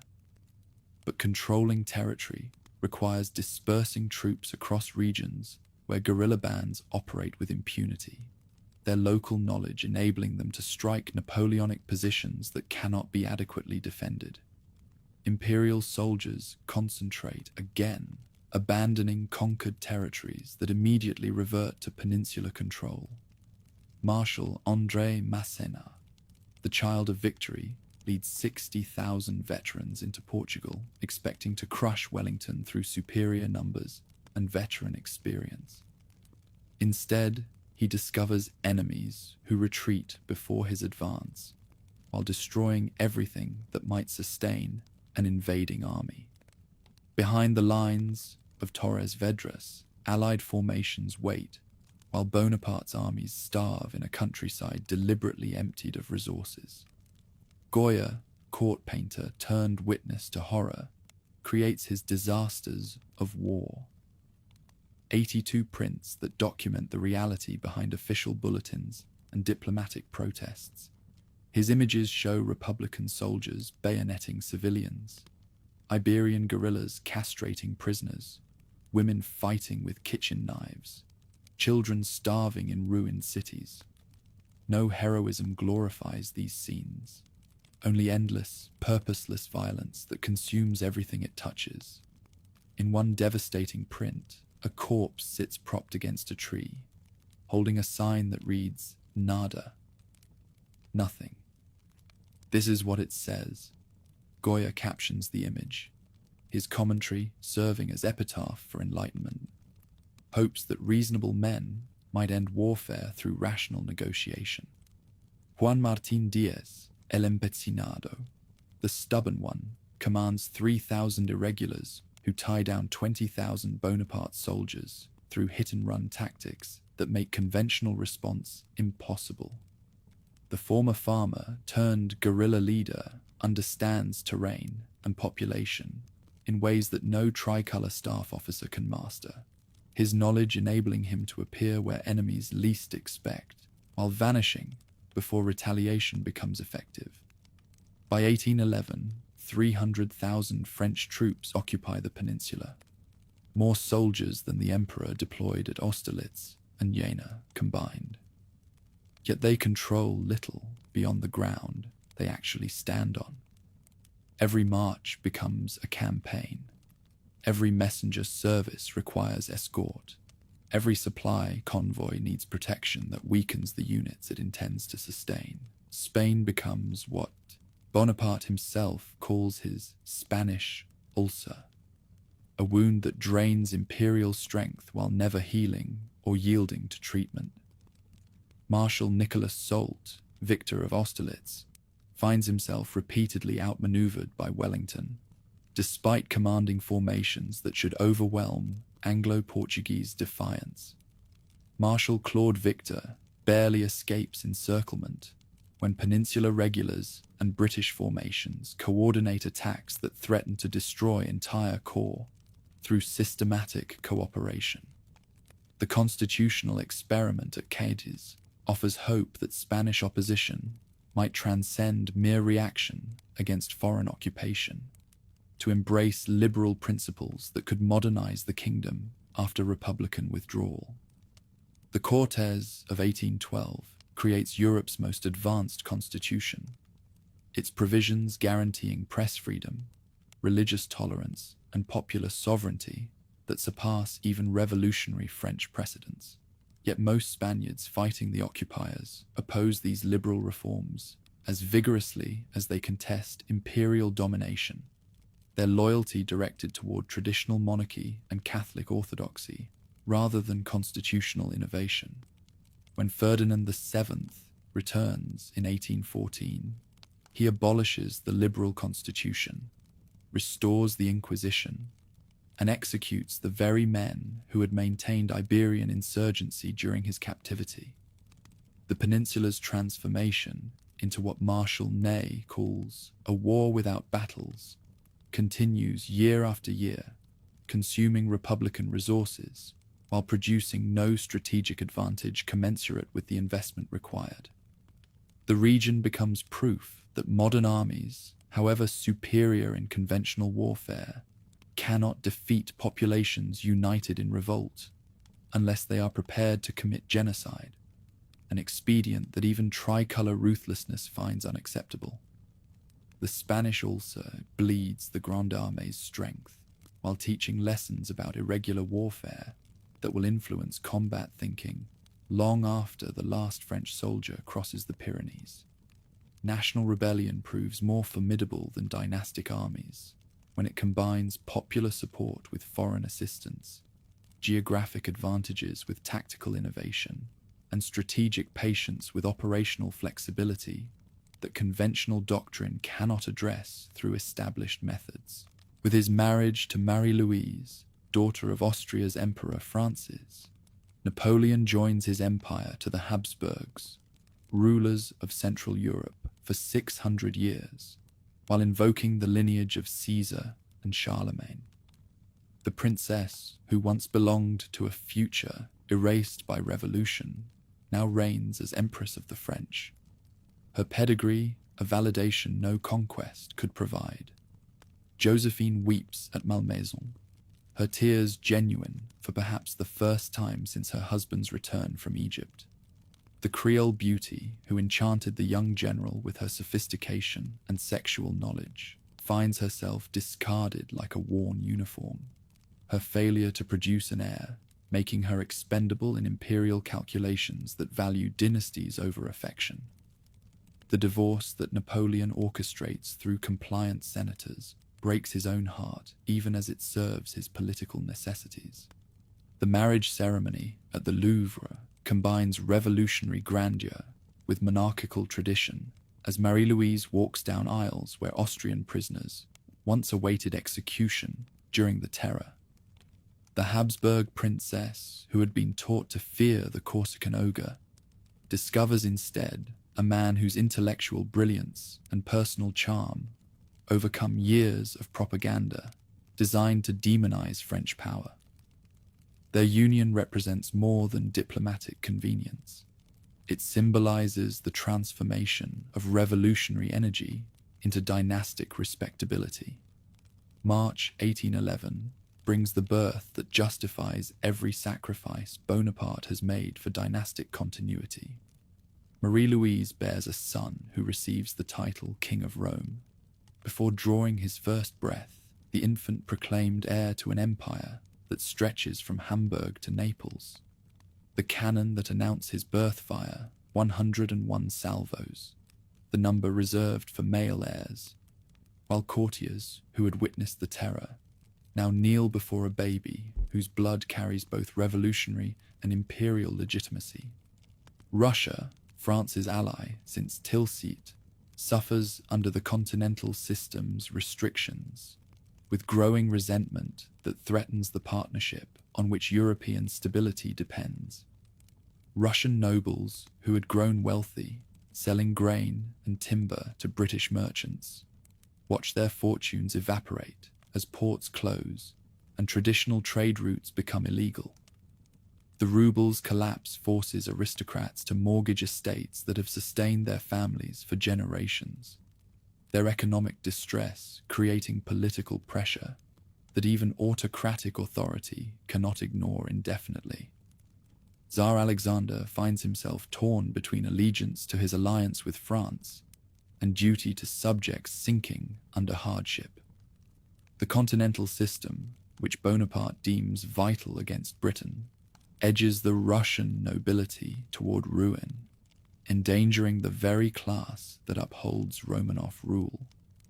Confidential memoranda from his finance ministers warn that continued obedience to French demands will collapse the empire's economic base, leaving the monarch to decide between external loyalty and internal survival. Marie Walewska, Napoleon's Polish mistress, bears him a son in 1810, though this proof of imperial virility comes too late to prevent the Austrian marriage that state necessity demands. The beautiful countess believes passionately in Bonaparte's promise to restore Polish independence, her devotion representing millions of Poles who see French power as their only hope for national resurrection. Her faith will prove tragically misplaced, as imperial ambition exceeds even Polish patriotism's capacity for sacrifice. In Paris salons, marshals who conquered Europe express private doubts about their master's latest strategic obsession. Veterans who have marched from Spain to Austria question the wisdom of campaigns in regions where supply lines stretch across impossible distances, while enemies retreat into spaces too vast for any army to occupy effectively. Berthier, the indispensable chief of staff, confides to intimates his desire to retire to his estates, Rather than organize another impossible expedition, some marshals grow soft in luxury that peace has made possible, their military edge dulled by Parisian society that values wealth over warfare. Murat, king of Naples, thinks more of preserving his Mediterranean kingdom than supporting new adventures that could cost him everything he has gained. Bernadotte, Crown Prince of Sweden, secretly negotiates with enemies while maintaining the fiction of loyalty to his former commander. The band of brothers who conquered Europe fragments as success breeds different ambitions. Throughout 1811, military preparations reveal the scope of imperial ambition as the Grande Armée of 1812 assembles from every corner of the empire. Over 600,000 men gather in Polish depots, the largest army ever assembled in European history, representing 20 nationalities united only by the Republican leadership and the promise of Eastern conquest. Supply depots established across Poland accumulate provisions for campaigns that dwarf any previous expeditions in scale and complexity. Maps prepared by imperial cartographers show every road, river, and village from Warsaw to Moscow, their accuracy reflecting intelligence networks that span the continent. Hospital supplies for 100,000 casualties demonstrate realistic planning for warfare's inevitable costs, though even these preparations prove inadequate for the disasters that await. Nothing is left to chance except chance itself, which will prove more decisive than any human calculation. The Tsar prepares for conflict with equal thoroughness, importing British advisors and British gold through neutral Sweden, while his armies adopt scorched earth strategies designed to deny French forces the resources they need for sustained campaigns. Russian generals debate whether to fight at the frontier or retreat into their vast interior, their disagreements reflecting uncertainty about how to combat enemies whose tactical superiority is matched by logistical vulnerability in regions where roads disappear and cities become islands in hostile emptiness. Orthodox priests receive instructions to preach holy war against the Antichrist Napoleon, their sermons transforming political conflict into religious crusade that mobilizes populations who might otherwise remain indifferent to dynastic disputes. The emperor who restored Catholicism in France becomes Satan incarnate in Russian churches, his previous accommodation with religion forgotten in propaganda, designed to inspire resistance that transcends rational military calculation. The Grand Duchy of Warsaw's existence terrifies every government that participated in Poland's destruction, its resurrection under Napoleonic protection, suggesting that Bonaparte's ambitions extend beyond mere territorial conquest to include ethnic reorganization of European boundaries. Russian fears about Polish restoration prove well-founded as Napoleon considers expanding the duchy to include territories that three partitions had distributed among Prussia, Austria, and the autocracy itself. Alexander demands retreat beyond the Rhine, the end of the Grand Duchy, and freedom for Russian commerce. Napoleon counters with conditions: Russian ports barred to neutrals, reductions in military strength, and recognition of French sway across Germany. Each emperor defends non-negotiable claims, ensuring months of diplomacy achieve nothing. Early 1812 brings final attempts at peaceful settlement, as both rulers recognize that war will cost more than any conceivable benefit it might provide. Napoleon's demands for commercial compliance conflict with Russian economic necessities, while Alexander's insistence on trade freedom threatens the continental system's effectiveness against British power. The diplomatic deadlock reflects incompatible strategic requirements that no negotiation can reconcile without one side accepting defeat without fighting. April 1812 witnesses the emperor's departure from Paris for Dresden, where tributary kings assemble to pay homage before the greatest military expedition in European history begins its eastward march. The King of Prussia provides troops he desperately wishes to withhold, while the Emperor of Austria contributes forces to fight his own daughter's husband. Only Bernadotte refuses participation, keeping Swedish neutrality while secretly planning betrayal of his former chief. May brings the Grande Armée's concentration in Poland as veterans who fought at Austerlitz March, alongside conscripts who have never seen battle, their diversity reflecting the empire's multinational character while creating communication problems that will plague the campaign. Supply wagons stretch for miles across Polish countryside that cannot sustain such numbers, their contents representing France's accumulated wealth transformed into military potential that must achieve decisive victory or face catastrophic loss. The army consumes in one day what entire provinces produce in a month, its appetite for supplies revealing the logistical impossibility of sustaining such forces in regions where local resources cannot meet military requirements. Veterans who have lived off conquered territories since Italy discover that Poland's poverty makes their usual methods inadequate, forcing reliance on supply lines that stretch across hundreds of miles of increasingly hostile territory.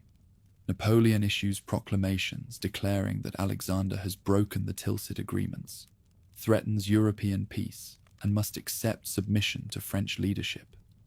The emperor who once promised that Austerlitz would be his last battle now prepares for conflict that he privately acknowledges represents his final gamble for European supremacy. At 42, he recognizes that age and enemies are accumulating faster than victories can eliminate them. June 23rd, 1812. The Grande Armée begins crossing the Niemen River into Russian territory under cover of darkness. Hundreds of thousands of men walking across bridges toward destinies none can foresee. No declaration of war accompanies the invasion, just the largest military force in human history advancing into spaces too vast for any army to control effectively. The emperor watches from a hilltop as his columns disappear into forests that have never known foreign conquest. Bonaparte's horse stumbles while he observes the crossing, throwing him to the ground in full view of his staff. Superstitious soldiers whisper that omens foretell disaster, though Napoleon dismisses such concerns with characteristic rationalism. The fall seems insignificant compared to the army's magnitude and his own confidence. Yet those who witness it remember the moment as prophetic, when later events reveal how completely fortune has abandoned the man who once claimed to be its master. The invasion begins with expectations of rapid victory through decisive battles that will force Alexander to negotiate before winter makes campaigning impossible. French generals plan for campaigns lasting 50 days at most, their calculations based on previous experiences where enemy armies offered battle rather than retreating into emptiness. The strategy that conquered Europe will prove inadequate for conquering spaces where armies can disappear without surrendering, and victories become meaningless unless they produce political settlements. Behind the advancing columns, supply lines stretch across Polish territories that have been stripped bare to sustain the expedition's impossible appetite. Civilians who welcomed French liberation from Prussian or Austrian rule discover that military necessity recognizes no distinction between allies and enemies when food becomes scarce, and survival requires ruthless requisition of whatever resources can be found. The emperor, who began as an artillery officer defending the revolution, has created the ultimate expression of revolutionary warfare, a citizen army that represents every European nationality united under French leadership for conquest, that will either establish permanent hegemony or destroy the empire that 20 years of victory have created. The stakes could not be higher, as the Grande Armée disappears into Russian forests, where trees have witnessed the rise and fall of countless armies that believed themselves invincible. As summer begins, Napoleon commands more men than any European ruler since Xerxes invaded Greece, his confidence justified by victories that span 2 decades and encompass every battlefield from Spain to Poland. Yet the empire's survival depends entirely on the success of campaigns in territories where geography favors defenders and climate destroys invaders who cannot achieve swift victory. The ultimate test of Napoleonic genius is about to begin, in landscapes where genius may prove insufficient against the elements themselves. The Grande Armée crosses the Niemen, expecting immediate battle, but discovers instead a wilderness that swallows armies without offering resistance.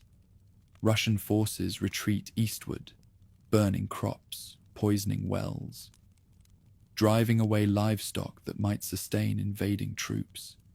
Napoleon's supply wagons, calculated for a 50-day campaign, cannot feed 600,000 men, marching through a landscape deliberately emptied of resources. Lithuanian roads marked clearly on Republican maps prove to be dirt tracks that disappear in summer rain, their surfaces turning to mud that swallows artillery pieces and lames cavalry horses. The army that crossed into the autocracy begins shrinking immediately, as stragglers fall behind columns that move too fast for the sick and exhausted to maintain pace. By July, desertion and disease have cost Bonaparte 100,000 men without a single major engagement. Russian armies under Prince Mikhail Barclay de Tolly execute strategic withdrawal with methodical precision that frustrates every attempt to force decisive combat. The autocracy's forces avoid battles they cannot win, while extending supply lines that enemies cannot sustain indefinitely. Villages evacuated before Republican arrival offer nothing but empty houses and poisoned wells. Their former inhabitants vanished into forests that provide no maps can penetrate. By July, the problems multiply faster than solutions as horses die from eating unripe grain. Men succumb to dysentery from drinking contaminated water, and artillery pieces abandoned on roadsides mark the army's passage like tombstones. Lithuanian peasants who should welcome liberation from Russian rule instead flee from liberators whose massive appetite devours everything in their path. The expedition that should inspire gratitude generates only terror among populations it claims to protect. The mid-August battle at Smolensk marks the campaign's first major encounter. Barclay's army entrenched behind walls that have stood for centuries along the Dnieper. Attacking columns smash the fortifications with concentrated fire, but the defenders retreat over the river after setting the town ablaze. Napoleon arrives to claim only ruins and empty granaries. The burning of Smolensk reveals Russian strategy with crystalline clarity: yield territory while destroying everything that might sustain foreign occupation. General Mikhail Kutuzov, the one-eyed veteran appointed to replace Barclay after noble complaints about endless retreat, understands that the autocracy's strength lies in its vastness rather than its armies. Patience and time, he tells subordinates who demand aggressive action. Those are the motherland's warriors. September 7th, 1812. 70 miles from Moscow, Kutuzov finally accepts battle at Borodino, deploying 120,000 citizens across ridges that command the road to the ancient capital.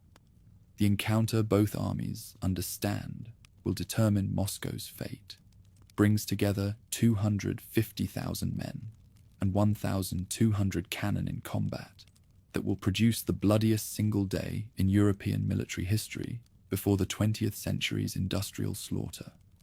The battle starts at 6 a.m. with Republican artillery preparing positions that Russian engineers have fortified through weeks of systematic labor.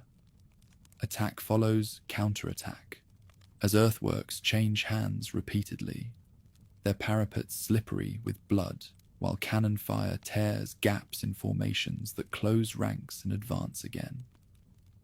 The great redoubt becomes a charnel house where men fight hand to hand among corpses that pile like cordwood. Bonaparte, usually brilliant in tactical command, applies simple frontal pressure against positions that should be turned rather than assaulted directly. His imperial guard stands unused throughout the engagement. 20,000 elite veterans who could shatter Kutuzov's center but remain inactive while their master refuses to commit his final reserve 1,500 miles from Paris. "I will not have my guard destroyed so far from France," he declares, choosing caution over decisive action. By evening, 75,000 casualties litter the field, while neither side can claim meaningful victory. Russians withdraw in good order toward Moscow, their army bloodied but intact, while Republican forces count losses that represent 1/3 of their effective strength.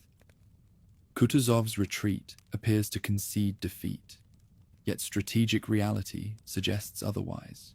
The autocracy can replace losses, while Bonaparte cannot.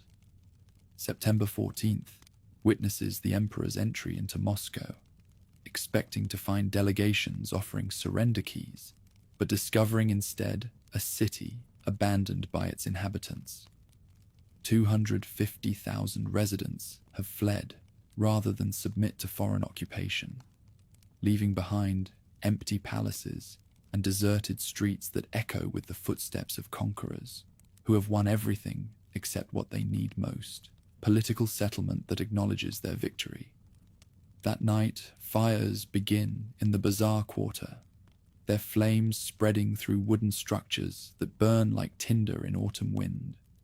For 4 days, Moscow burns while Republican soldiers loot abandoned mansions, their arms filled with silk and silver, while the city that should shelter them becomes an inferno. Governor Fyodor Rostopchin's incendiaries have transformed the ancient capital into a funeral pyre that consumes Russian wealth rather than surrendering it to foreign enemies. Bonaparte installs himself in the Kremlin, occupying rooms once used by Ivan the Terrible to scheme his dominions. Yet his proclamations cannot mask that triumph on the battlefield has yielded only defeat in politics. The conqueror of Moscow discovers himself abandoned in a flaming capital, its desolation ridiculing every plan that foresaw surrender once the sacred heart of the nation was lost. Weeks pass without peace overtures, as Alexander maintains silence that becomes more eloquent than any diplomatic protest. Napoleon sends envoys to St. Petersburg, with terms that grow more generous as autumn advances toward winter. But the autocrat refuses all communication with invaders whose presence on Russian soil represents intolerable insult to orthodox dignity and imperial authority. October 19th brings the decision that transforms triumph into catastrophe as Bonaparte orders evacuation of the empty prize his army has paid so dearly to capture. The Grande Armée leaves Moscow carrying loot that will prove worthless when survival requires abandoning everything except weapons and food. 100,000 men march westward, still confident that retreat means temporary withdrawal rather than permanent disaster. Kutuzov blocks the southern route to Kaluga, forcing Republican columns onto the northern road they used during their advance, territory already stripped bare and lined with unburied corpses from the march toward Moscow. The same path that brought them to victory now becomes the avenue of their destruction, its milestones marked by graves that multiply with each passing day. November 4th marks the arrival of General Winter, Russia's most reliable ally in its struggle against foreign invasion. Snow begins falling as temperatures drop to 20 degrees below freezing, conditions that transform European warfare into Arctic survival. Soldiers wearing summer uniforms stuff paper and straw into their clothing, while muskets become too cold to fire without burning bare skin. The army disintegrates as unit cohesion collapses under pressures that discipline cannot withstand indefinitely. Men die with buboes swelling their necks as typhus spreads through ranks already weakened by starvation and exposure. Horses collapse with foam on their lips, their meat devoured raw by soldiers who have forgotten the taste of bread. The retreat becomes a death march across landscapes that seem cursed by divine wrath. Cossack raiders circle the dying columns like wolves sensing wounded prey, their hit-and-run attacks claiming stragglers who lack strength to keep pace with formations that grow smaller each day. Peasants armed with pitchforks hunt isolated groups, their fury reflecting years of foreign occupation that have taught them to hate invaders more than they fear military retaliation. Every night, thousands lie down in snow and never rise. November the 26th to 29th brings the ultimate test at the Berezina River, where the waterway that should be frozen solid in late November has thawed just enough to prevent crossing while remaining too icy for boats.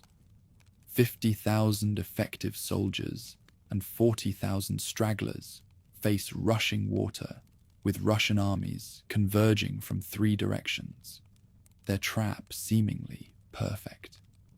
Bonaparte's engineers work in freezing current to build 2 bridges from materials salvaged from abandoned villages, their heroism enabling the guard to cross first, while combat units follow in formations that maintain some semblance of military order.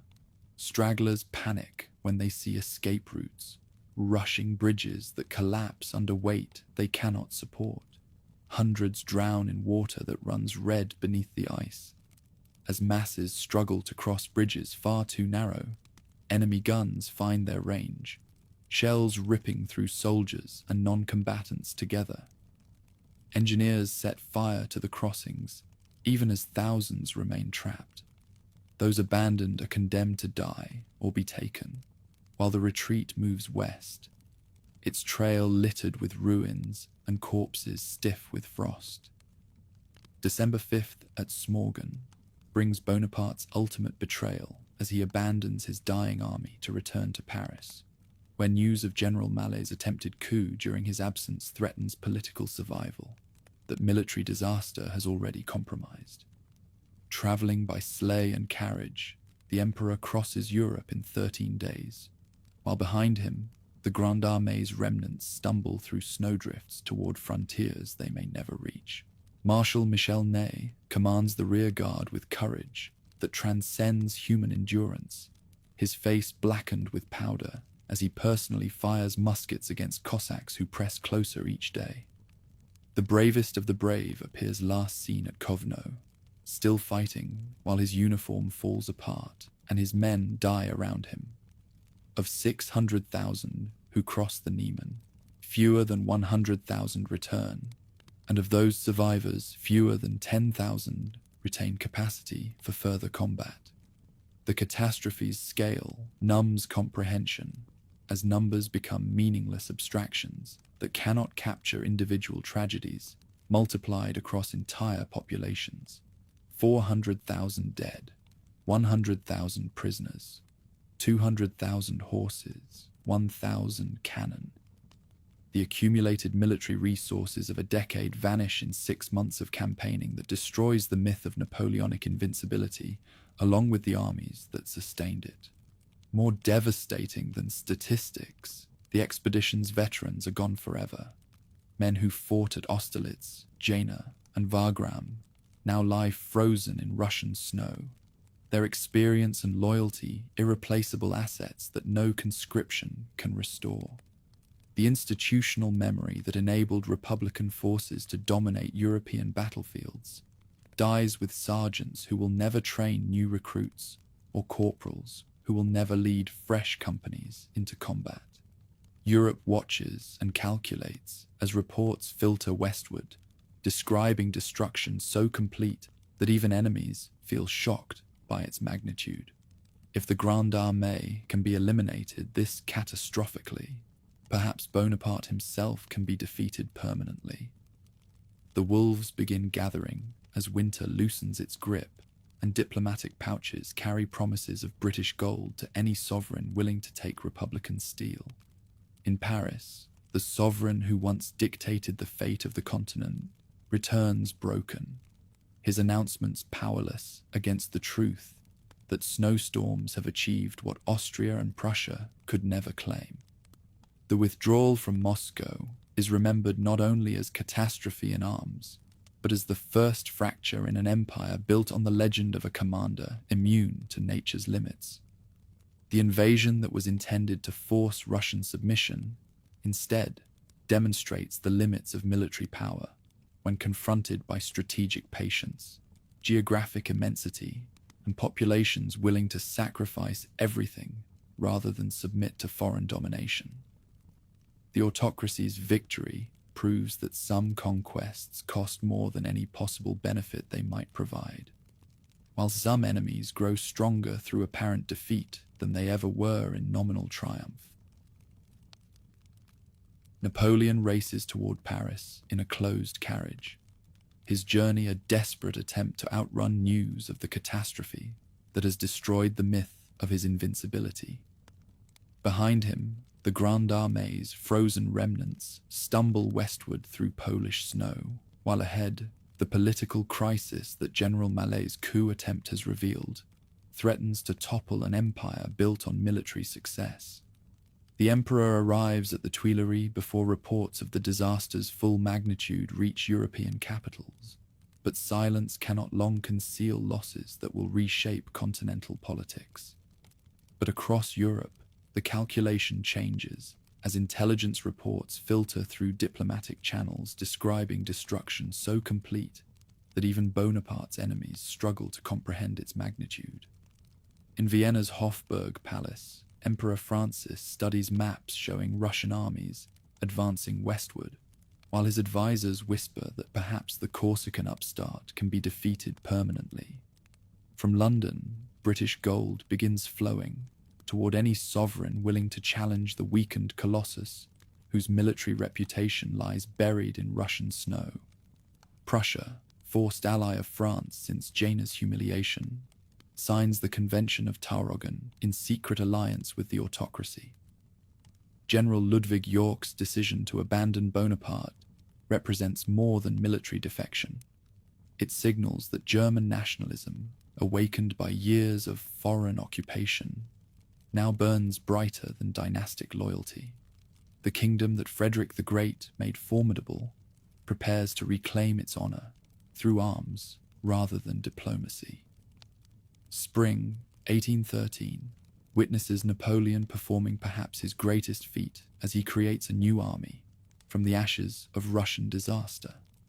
200,000 men, many of them teenagers barely old enough to carry muskets, assemble under commanders who remember Austerlitz and Wagram.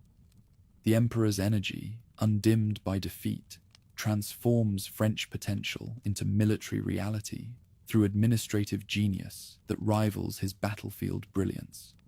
At Lutzen, on May 2nd, Republican forces defeat the combined armies of Prussia and Russia in combat that demonstrates Bonaparte's tactical abilities remain unimpaired by strategic catastrophe. The young conscripts who should flee before veteran enemies instead hold their formations, while imperial artillery tears gaps in coalition ranks. Bautzen follows on May 20th to 21st, as another triumph validates the emperor's faith in his ability to overcome numerical disadvantage through superior positioning. Yet these are not the annihilating victories that characterized earlier campaigns. Enemies retreat in good order, rather than dissolving into panic, their losses significant but not catastrophic. The new conscripts die bravely, but cannot execute the complex maneuvers that veteran formations once performed instinctively. The fatal error comes in June, when Austria proposes an armistice that Bonaparte accepts in hopes of dividing his enemies through negotiation rather than continuing military pressure. His representatives meet at Prague, while both sides reinforce their armies. The suspension of hostilities, providing time that serves coalition interests far more than imperial necessities. Every week of peace brings fresh Russian divisions westward, while Prussian mobilization calls the Landwehr to arms. Austrian preparations proceed with methodical efficiency, as Prince Metternich's diplomacy weaves the alliance that British subsidies fund and shared fear cements into unbreakable unity. When negotiations predictably fail in August, Bonaparte faces 800,000 coalition troops, with 400,000 Republican soldiers, whose quality cannot compensate for numerical disadvantage. August 26th to 27th brings Dresden, where Napoleon wins his final great victory against odds that would have daunted any commander who lacked his supreme confidence. Coalition attacks on the fortified city meet Republican counter-assaults delivered with clockwork precision, the enemy losses exceeding 38,000, while Bonaparte's casualties total fewer than 10,000. For one last moment, imperial magic seems to transcend material reality. Yet simultaneous defeats of his lieutenants elsewhere transform tactical triumph into strategic disaster.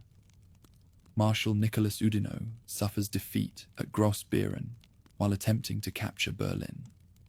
At the Katzbach River, Marshal Etienne Macdonald's forces crumble before Prussian attacks led by General Gebhard von Blücher. The coalition's strategy becomes clear: avoid the emperor while attacking his subordinates, whose limitations become fatal weaknesses when they fight independently. October 16th to 19th, 1813, witnesses the Battle of the Nations at Leipzig, where 365,000 coalition soldiers face 200,000 Republican troops, in the largest engagement European history will record, until the industrial slaughter of the 20th century. The emperor chooses to fight rather than retreat, hoping that one decisive victory might shatter alliance unity. The clash unfolds over 4 days of systematic destruction that reduces military science to simple arithmetic. More men, more guns, more supplies defeating equal courage through mathematical certainty. On the first day, Republican positions hold against assaults that test every innovation Bonaparte has developed. The second day brings reinforcements to both armies, as the struggle intensifies without decisive advantage. The third day proves catastrophic when Saxon and Württemberg contingents, German troops fighting reluctantly for Bonaparte against their own kinsmen, desert in the middle of battle, turning their weapons against Republican forces they had been ordered to support. The betrayal opens gaps in imperial lines that coalition cavalry exploits with devastating effect. Prince Poniatowski, Marshal of France and descendant of Polish kings, drowns attempting to swim the Elster River when the single bridge connecting Leipzig to the west explodes prematurely, trapping 30,000 Republican soldiers who might otherwise have escaped encirclement. The Polish prince's death symbolizes the multinational empire's dissolution as satellite kingdoms abandon their French patron. The retreat becomes rout as surviving imperial forces struggle across a bridge too narrow for the masses attempting to flee coalition pursuit. Republican losses total 70,000 casualties in 4 days of fighting that eliminates Bonaparte's remaining field army. November 1813 brings the final collapse of the Confederation of the Rhine, as German princes scramble to join the winning side, before punishment overtakes those who maintain loyalty to fallen imperial power. Bavaria switches allegiances before Leipzig's outcome becomes certain, while Württemberg and Baden follow within days. More personally devastating, Joachim Murat abandons his brother-in-law to save his Neapolitan throne through separate negotiations with Austrian representatives. In Holland, revolution greets news of Leipzig's defeat as the Prince of Orange returns from British exile to reclaim ancestral authority. Belgian provinces follow their northern neighbours into rebellion, while Republican garrisons, needed elsewhere, cannot suppress revolts that spread faster than reinforcements can arrive. Eugene de Beauharnais, Napoleon's stepson and viceroy of Italy, fights brilliantly but hopelessly as Austrian armies pour through Alpine passes. The Kingdom of Italy collapses despite Eugene's tactical skill and personal loyalty, its artificial boundaries proving incapable of generating popular support when foreign armies offer liberation. Wellington crosses the Pyrenees in autumn triumph as the Peninsular War reaches its inevitable conclusion. Joseph Bonaparte flees Spain permanently, while Republican armies that have fought courageously for 6 years retreat toward France itself. The Duke's veterans, hardened by years of peninsular fighting, march toward Toulouse, carrying experience that will prove invaluable in campaigns to come. End of 1813 finds France facing invasion from every direction, as coalition armies mass on frontiers that had seemed secure when Russian snow first began falling on the Grande Armée's retreat.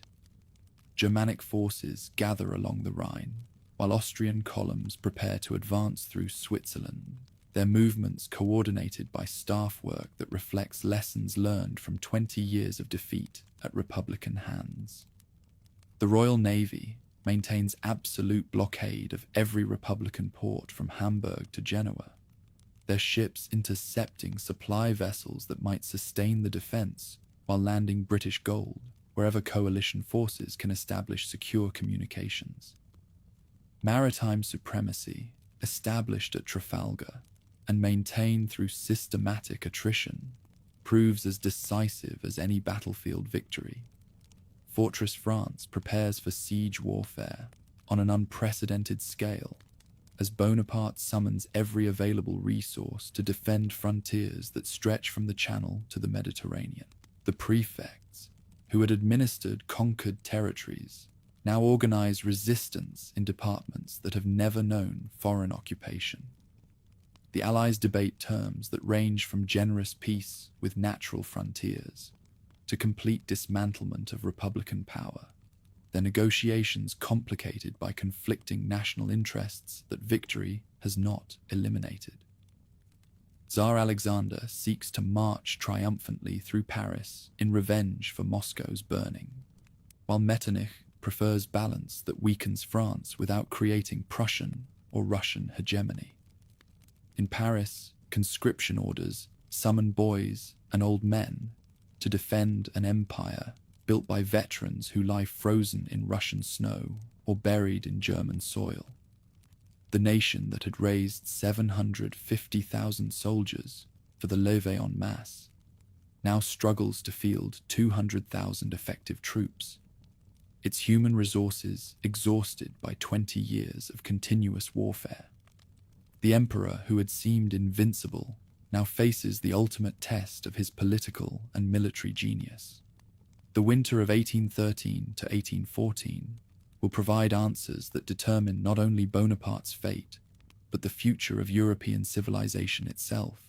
Allied armies surge across the Rhine like an avalanche from the Alps, 300,000 men advancing with the precision born of 20 years of hard lessons in defeat. Against them, Napoleon musters barely 70,000, youth scarcely old enough to shave alongside veterans scarred by every field from Italy to Germany. These Marie-Louises, as the conscripts are derisively named, are charged with defending an empire under odds that might have daunted Alexander or Caesar. What follows becomes perhaps the Corsican's most brilliant campaign, as he transforms desperate defense into tactical masterpiece that rivals any achievement of his golden years. Like a chess master facing multiple opponents, the emperor strikes where enemies least expect. His movements so rapid that Allied commanders lose track of Republican forces that appear and vanish like phantoms haunting the countryside they know better than any foreigner can learn. At Champaubert on February 10th, Bonaparte destroys an isolated Russian division through concentration that achieves local superiority despite overall numerical disadvantage. The young conscripts who should flee before veteran Cossacks instead hold their formations, while French artillery tears gaps in enemy ranks that remember Moscow, but have forgotten the tactical innovations that made Republican forces supreme on European battlefields. Montmirail follows on February 11th as another crushing victory demonstrates that genius can transcend material limitations when properly applied. Château-Thierry on February 12th and Vauchamp on February 14th complete 4 triumphs in 5 days that shock Allied leadership into reconsidering their assumptions about the commander's capacity for resistance. The mathematics of warfare seem suspended when one man's brilliance compensates for every disadvantage that logic suggests should prove decisive. But victories mean nothing without strategic consequences that transform tactical success into political settlement. The emperor defeats enemies in detail, yet they regenerate with endless reinforcements drawn from populations that dwarf French resources. Every Republican casualty represents irreplaceable loss, while enemy armies replace their dead from reserves that seem inexhaustible. The brutal arithmetic becomes clear as winter gives way to spring campaigning season. For every Allied soldier killed, 3 arrive to take his place. For every Republican veteran who falls, France must send a boy who has never fired his musket in anger. The commander who once led Europe's finest armies now directs children against professional soldiers whose experience spans decades of continental warfare. March 1814 witnesses the noose tightening as enemy columns converge on the capital, while Napoleon fights brilliant holding actions that cannot prevent inevitable defeat. His genius remains undiminished, his tactical innovations as deadly as ever, yet individual brilliance cannot overcome collective mediocrity when the collective possesses overwhelming numerical advantage combined with professional competence. At La Fère-Champenoise, Marshals Auguste de Marmont and Édouard Mortier suffer defeat while attempting to defend the approaches to Paris. Their forces overwhelmed by Austrian and Russian columns that coordinate attacks with precision their predecessors had never achieved. The 2 commanders who have served Bonaparte since his earliest campaigns watch their formations disintegrate under pressure that experience cannot withstand when outnumbered 4-1. March 30th brings enemy armies to the capital's outskirts, while the emperor races back from defeating another Prussian force 40 miles distant. His carriage travels through countryside already occupied by opponents whose campfires dot the landscape like fallen stars, their presence demonstrating how completely the strategic situation has deteriorated despite tactical successes that maintain the illusion of possible victory. Joseph Bonaparte, nominally defending the capital as his brother's lieutenant, flees eastward with the government as Cossack patrols appear in suburbs that have never known foreign occupation. The King of Spain, who proved incompetent in Madrid, demonstrates equal inadequacy in the city of his birth, his departure symbolizing the dynastic system's collapse when military pressure exceeds political capacity for resistance. March 31st witnesses Tsar Alexander and King Frederick William of Prussia entering the capital that had humiliated both their nations during years of French dominance. Parisians who had cheered Bonapartist victories now line boulevards to welcome liberators whose gold purchases bread that Republican conscription had made scarce. White Bourbon cockades appear on lapels that had displayed tricolour ribbons since the Revolution began. Marmont's surrender of Paris represents more than military capitulation. It marks the betrayal of personal loyalty that had sustained autocratic power through disasters that would have destroyed conventional monarchies. The Marshal, who had fought beside the Corsican since the Italian campaign, signs armistice terms that abandon the capital, rather than subjecting it to bombardment that might preserve dynastic honor. while destroying civilian lives. The Senate, that rubber stamp assembly created to legitimize absolute rule, votes to depose the emperor whose authority had seemed unquestionable when victories flowed like water from mountain springs. Senators who had grown rich from Republican patronage now scramble to accommodate themselves with conquering powers whose clemency depends on demonstrating sufficient enthusiasm for regime change. Charles Maurice de Talleyrand emerges from political shadows to host the Tsar in his elegant mansion, the former bishop's survival instincts having detected changing winds. Before others realize that storms approach, his drawing room becomes headquarters for restoration planning, as aristocrats who had fled revolutionary terror return to reclaim positions that exile had temporarily interrupted. Bonaparte reaches Fontainebleau Palace with 60,000 soldiers still willing to die for his cause, their loyalty unshaken by defeats that have cost them everything, except devotion to the man who led them across Europe in pursuit of glory that now seems as ephemeral as morning mist. The general studies maps that show enemy forces surrounding the capital, while he plans attacks that might yet restore the impossible. His marshals refuse to march on Paris in campaigns that would require fighting through civilians to reach opponents who hold overwhelming advantages in numbers, supplies, and strategic position. Michel Ney, bravest of the brave, speaks for all when he declares with voice that carries absolute finality, "The army will not march." Without his commanders, Napoleon cannot wage war, regardless of his personal courage or strategic genius. April 4th brings the offer to abdicate in favor of his infant son, with Marie-Louise serving as regent until the King of Rome reaches majority. The proposal seems reasonable to men who understand that dynasties transcend individuals, yet Allied representatives reject any arrangement that might preserve Bonapartist succession through another generation. The choice becomes unconditional surrender or pointless resistance that serves only personal pride. April 6th witnesses the signature that ends an epoch as the emperor abdicates without conditions, his pen scratching across parchment that transforms European politics with finality that no battlefield victory could achieve. The man who ruled from Madrid to Moscow signs away an empire in exchange for sovereignty over Elba, a Mediterranean island whose 12,000 inhabitants represent his entire remaining domain. Night of April 12th to 13th brings the ultimate desperation as Bonaparte attempts suicide with poison he has carried since the Russian campaign, the vial containing chemicals intended for situations exactly like the one that now confronts him. Yet the mixture, 2 years old and weakened by time, produces only hours of agony without the merciful death that would spare him the humiliation of survival as a fallen dictator. "I am condemned to live," he tells his aide-de-camp Armand de Caulaincourt, as dawn reveals that even death refuses to accommodate his wishes.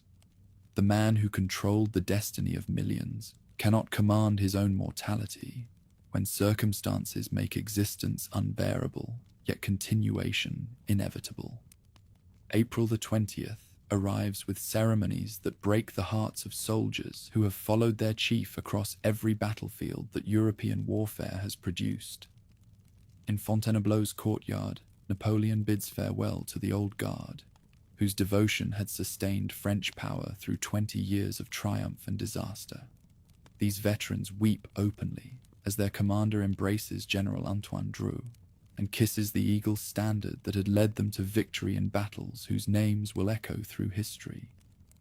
"Soldiers of my old guard," the fallen emperor declares in voice that carries across the courtyard to men who remember Italy and Egypt, Austerlitz and Wagram.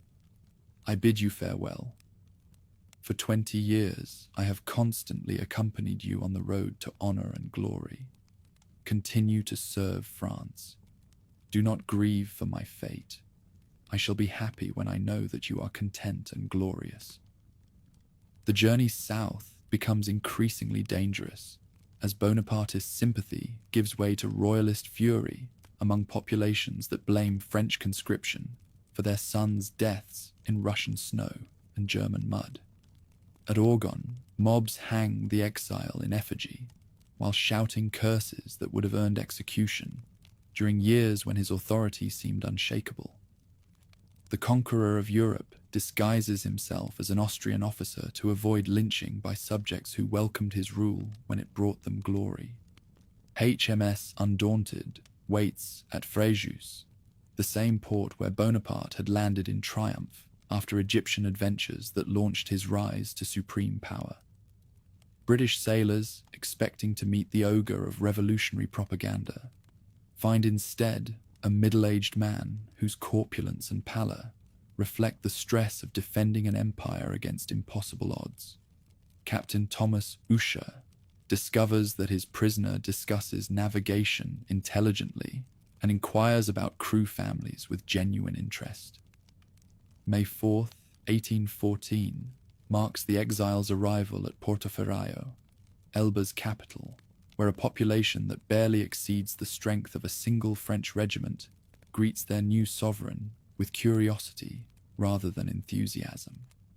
The harbour that receives him can accommodate fishing boats rather than fleets, while the palace assigned for his residence would fit comfortably inside a wing of Fontainebleau or the Tuileries. The Bourbon Restoration proceeds in Paris as Louis XVIII, brother of the executed king, returns from 23 years of exile to reclaim his ancestral throne. The new monarch's promises of constitutional rule and national reconciliation seem genuine, yet émigrés who accompany him demand restoration of properties and privileges that revolutionary legislation had abolished permanently. Veterans discharged on half pay discover that their service means nothing to authorities who regard Republican history as an unfortunate episode best forgotten entirely. Prisoners of war returning from British hulks and Russian camps find unemployment and indifference, where they expected gratitude and recognition. In shabby cafes, retired soldiers speak longingly of campaigns when French arms made Europe tremble. On his island principality, the former emperor governs 12,000 subjects with the same energy he once applied to continental empire, his reforms improving roads and mining operations while demonstrating that exile cannot diminish administrative genius that had reorganized European civilization. Yet letters from France report growing discontent with Bourbon rule, while intelligence suggests that Allied powers consider relocating him to more remote imprisonment.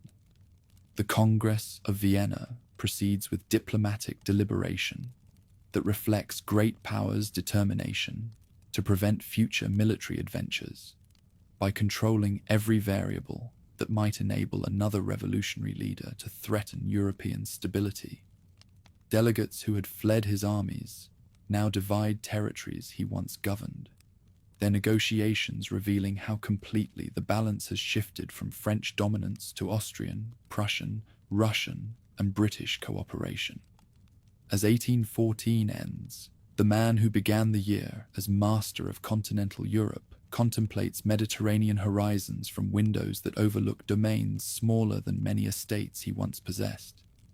Behind him lies the wreckage of 20 years' ambition, while ahead stretches an uncertain future that may offer redemption, or merely the tedium of comfortable imprisonment among people who remember his glory only through stories their parents tell. Restless reflection grips the exile as news spreads of French frustration with a monarchy that cannot meet its promises. The eagle may be confined, but confinement was never its destiny. What seemed a final act at Fontainebleau may prove only an intermission, with scenes still to play that astonish both friend and foe. Mediterranean winds rattle the windows of Napoleon's modest palace on Elba as he reaches his decision, 10 months of gilded captivity, convincing him that exile brings no rest to one who once steered the destinies of nations.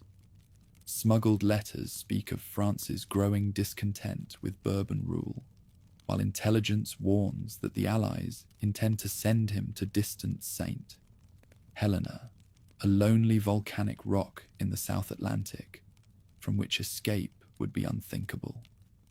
The British commissioner charged with monitoring the fallen emperor has developed unfortunate habits that will cost his government dearly. Sir Neil Campbell's frequent visits to his Italian mistress on the mainland leave surveillance gaps that a man of Bonaparte's calculating intelligence cannot help but notice. On February 26th, while Campbell pursues romance in Livorno, the most closely watched prisoner in European history slips anchor aboard the brig Inconstant. March 1st, 1815, Gulf Juan, near Cannes. The greatest adventure in European political history begins with 1,100 men wading through surf onto beaches where Roman legions once landed to conquer Gaul. The enterprise seems insane. 1,000 soldiers against every army in Europe. An exiled emperor against every crowned head from London to St. Petersburg. Every probability is tallied with exactness, informed by confidential dispatches showing the nation's anger at a regime of empty pledges. To avoid royalist Provence, where memories of revolutionary terror still burn hot, the expedition takes the mountain route through Alpine passes that will later bear his name. The route Napoleon leads through terrain so difficult that pursuing cavalry cannot follow, while local populations who remember imperial conscription remain neutral rather than enthusiastic about any political restoration that might renew foreign wars. Every day brings fresh proof that France has not forgotten her emperor. At Sisteron, the garrison joins without firing a shot. Gap opens its gates while church bells ring, celebration rather than alarm. Most dramatically, at the village of Laffrey, the 5th Infantry Regiment blocks the road, with muskets loaded and bayonets fixed, their officers having received orders to arrest the returned exile and deliver him in chains to Paris. Bonaparte walks alone toward the levelled weapons, his small figure advancing through morning mist with theatrical courage that transforms military confrontation into political theatre. "Soldiers of the 5th, he calls, in voice that carries clearly across the tense silence. "Do you recognize me?" He opens his grey overcoat to expose his chest to their muskets. "If there is one among you who wishes to kill his emperor, here I am." The spell breaks as veterans recognize the voice that once promised them glory from Egypt to Austria. "Vive l'Empereur!" erupts from ranks that had been ordered to resist, their shout echoing off mountain walls, while muskets are thrown aside and grown soldiers weep to see their chief returned from exile. The 5th Regiment becomes the first military unit to rejoin Bonaparte's cause, their defections signaling that royal authority rests on foundations more fragile than Bourbon courtiers dare acknowledge. At Grenoble, the garrison commander prepares to resist until his own troops declare for the returned eagle, whose presence seems to awaken something in French hearts that 25 years of war had failed to extinguish completely. The tricolour flag rises above ancient ramparts, while crowds sing the Marseillaise for the first time since 1814, their voices carrying across valleys where other communities hear the songs of revolution reborn. Marshal Ney receives royal orders to bring his former chief back in an iron cage, but the bravest of the brave cannot forget 20 years of shared victories that forged bonds stronger than political convenience. Reading Bonaparte's proclamation to troops who remember following the marshal's charges from Italy to Russia, Ney declares with voice that trembles with suppressed emotion, "The cause of the Bourbons is lost forever." Tomorrow I shall place myself at the head of my soldiers and march to join the emperor.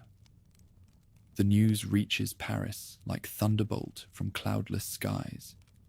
The tiger has broken loose from the Isle of Elba, becomes Bonaparte has landed with a handful of men. Then Napoleon approaches with a growing army. Finally, His Imperial Majesty will arrive in the capital tomorrow.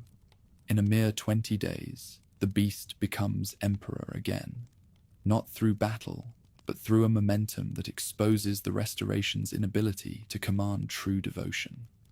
Louis XVIII, the Bourbon monarch, whose promises of constitutional rule had seemed genuine, discovers that royal authority means nothing when faced with popular enthusiasm for returned greatness.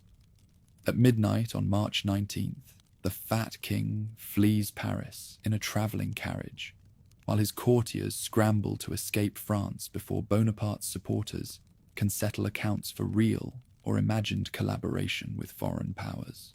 20 hours after the royal departure, Napoleon enters the Tuileries, carried on supporters' shoulders, through crowds that fill every street between the city gates and the palace, where he will resume imperial authority. The journey from Elba has taken exactly 100 days and cost not a single life in combat, its success proving that some loyalties transcend political calculation when they touch deeper sources of national pride. This is not the Napoleon of 1804, drunk on conquest and convinced of his own invincibility. The returned emperor proclaims himself a constitutional monarch, promises free elections and press freedom, invites liberal opponents to help draft new governmental structures. Benjamin Constant, who had opposed imperial tyranny with pen and voice, finds himself summoned to collaborate on the additional act that will transform French autocracy into limited monarchy. "I am no longer a conqueror," Bonaparte declares to audiences that remember when his word was law from the Atlantic to the Elbe. "I want nothing but the happiness and glory of France." The transformation seems genuine, though skeptics wonder whether leopards can change their spots, or eagles learn to perch contentedly in gilded cages designed by constitutional theorists. At the Congress of Vienna, delegates are literally dancing when courier gallops arrive with news that shatters the diplomatic festival. The man they had exiled to comfortable irrelevance has escaped and reconquered France through popular acclaim rather than military force. Panic gives way to grim determination, as plenipotentiaries who had been dividing his former empire unite to destroy the threat his mere existence represents to European stability. The Seventh Coalition forms with unprecedented speed and unity of purpose. On March 13th, before Napoleon even reaches Paris, the assembled powers declare him an outlaw, an enemy and disturber of the tranquility of the world. There will be no negotiations, no compromises, no recognition of any government he might establish. This ends only with Bonaparte dead, permanently exiled, or crushed so completely that his name becomes a cautionary tale rather than an inspiration. Britain pledges £5 million in subsidies, while promising that Royal Navy squadrons will enforce absolute blockade of French ports. Prussia mobilizes the Landwehr that had helped destroy the Grande Armée at Leipzig. Austria contributes armies, commanded by generals who learned their trade fighting imperial forces across a dozen European battlefields. Russia sends veteran regiments that remember burning Moscow rather than surrendering it to foreign occupation. Most ominous of all, the coalition's 1,000,000 men tower over anything the emperor can muster from a land drained by 2 decades of ceaseless war. The mathematics that had doomed the 1814 campaign appear even more hopeless now, with enemies who possess overwhelming numerical superiority combined with professional competence that previous coalitions had lacked. Napoleon needs 800,000 men, to defend France against invasion from every direction. He has barely 200,000, many of them veterans whose enthusiasm for renewed conflict must compete with war weariness that affects entire families. The levée en masse that once summoned 750,000 citizens to defend revolutionary principles now produces only reluctant compliance from populations that have given enough sons to foreign battlefields. Conscription attempts fail throughout rural districts where mayors report that young men have simply vanished rather than report to recruiting stations. The National Guard, supposedly 300,000 strong on paper, provides perhaps 100,000 poorly trained men whose loyalty depends on circumstances that may not favor sustained resistance when professional armies appear on French soil. For his mobile striking force, Bonaparte assembles the Army of the North, 124,000 men who represent the best France can offer from limited resources. Many are veterans whose experience spans every European battlefield, but hasty organization prevents the systematic training that had made imperial armies superior to any opponents. Critical shortages in experienced officers reflect the reality that many professionals remain loyal to the Bourbon monarchy or simply refuse to risk their lives in what appears to be a hopeless enterprise. The strategic dilemma admits no easy solution. Should Napoleon wait for Allied invasion and fight defensively on French soil, or strike first, attempting to defeat enemies piecemeal before they can coordinate overwhelming attacks? Defensive warfare might preserve his forces longer, but it concedes initiative to opponents who possess every advantage except the tactical genius that has sustained his reputation through 2 decades of European conflict. In Belgium, the Duke of Wellington commands 93,000 British, Dutch, and German troops, whose quality varies dramatically, but whose core consists of peninsular veterans who have learned to defeat French tactical superiority through defensive discipline and coordinated counterattacks. These are soldiers who remember Spanish mountains and Portuguese fortifications, their confidence justified by victories that stretch from Talavera to Toulouse. Prince Gebhard von Blücher leads 117,000 Prussians, whose hatred for Napoleon exceeds their fear of his military reputation. The old field marshal, who earned the nickname Marshal Forward for his aggressive tactics, burns to avenge years of national humiliation, his officers sharing enthusiasm for campaigns that promise to eliminate forever the threat of French domination over German territories. Napoleon's decision becomes inevitable when intelligence reports reveal that Austrian and Russian armies will not reach operational areas until late summer. If he can defeat Wellington and Blücher before these reinforcements arrive, perhaps he can negotiate from strength rather than weakness. The alternative, waiting passively for overwhelming force to destroy him, offers no possibility of survival for the empire he has restored through popular acclaim. On June 12th, the emperor leaves Paris, fully aware that he stakes everything on one last throw of the dice. Before the assembly, he proclaims a fight for French independence against enemies who scorn the people's voice.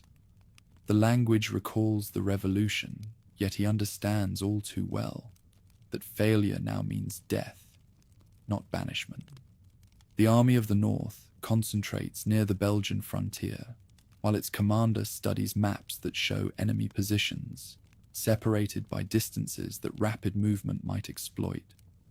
If French forces can drive a wedge between Allied armies, defeating each in turn before they unite, perhaps the impossible might become merely improbable.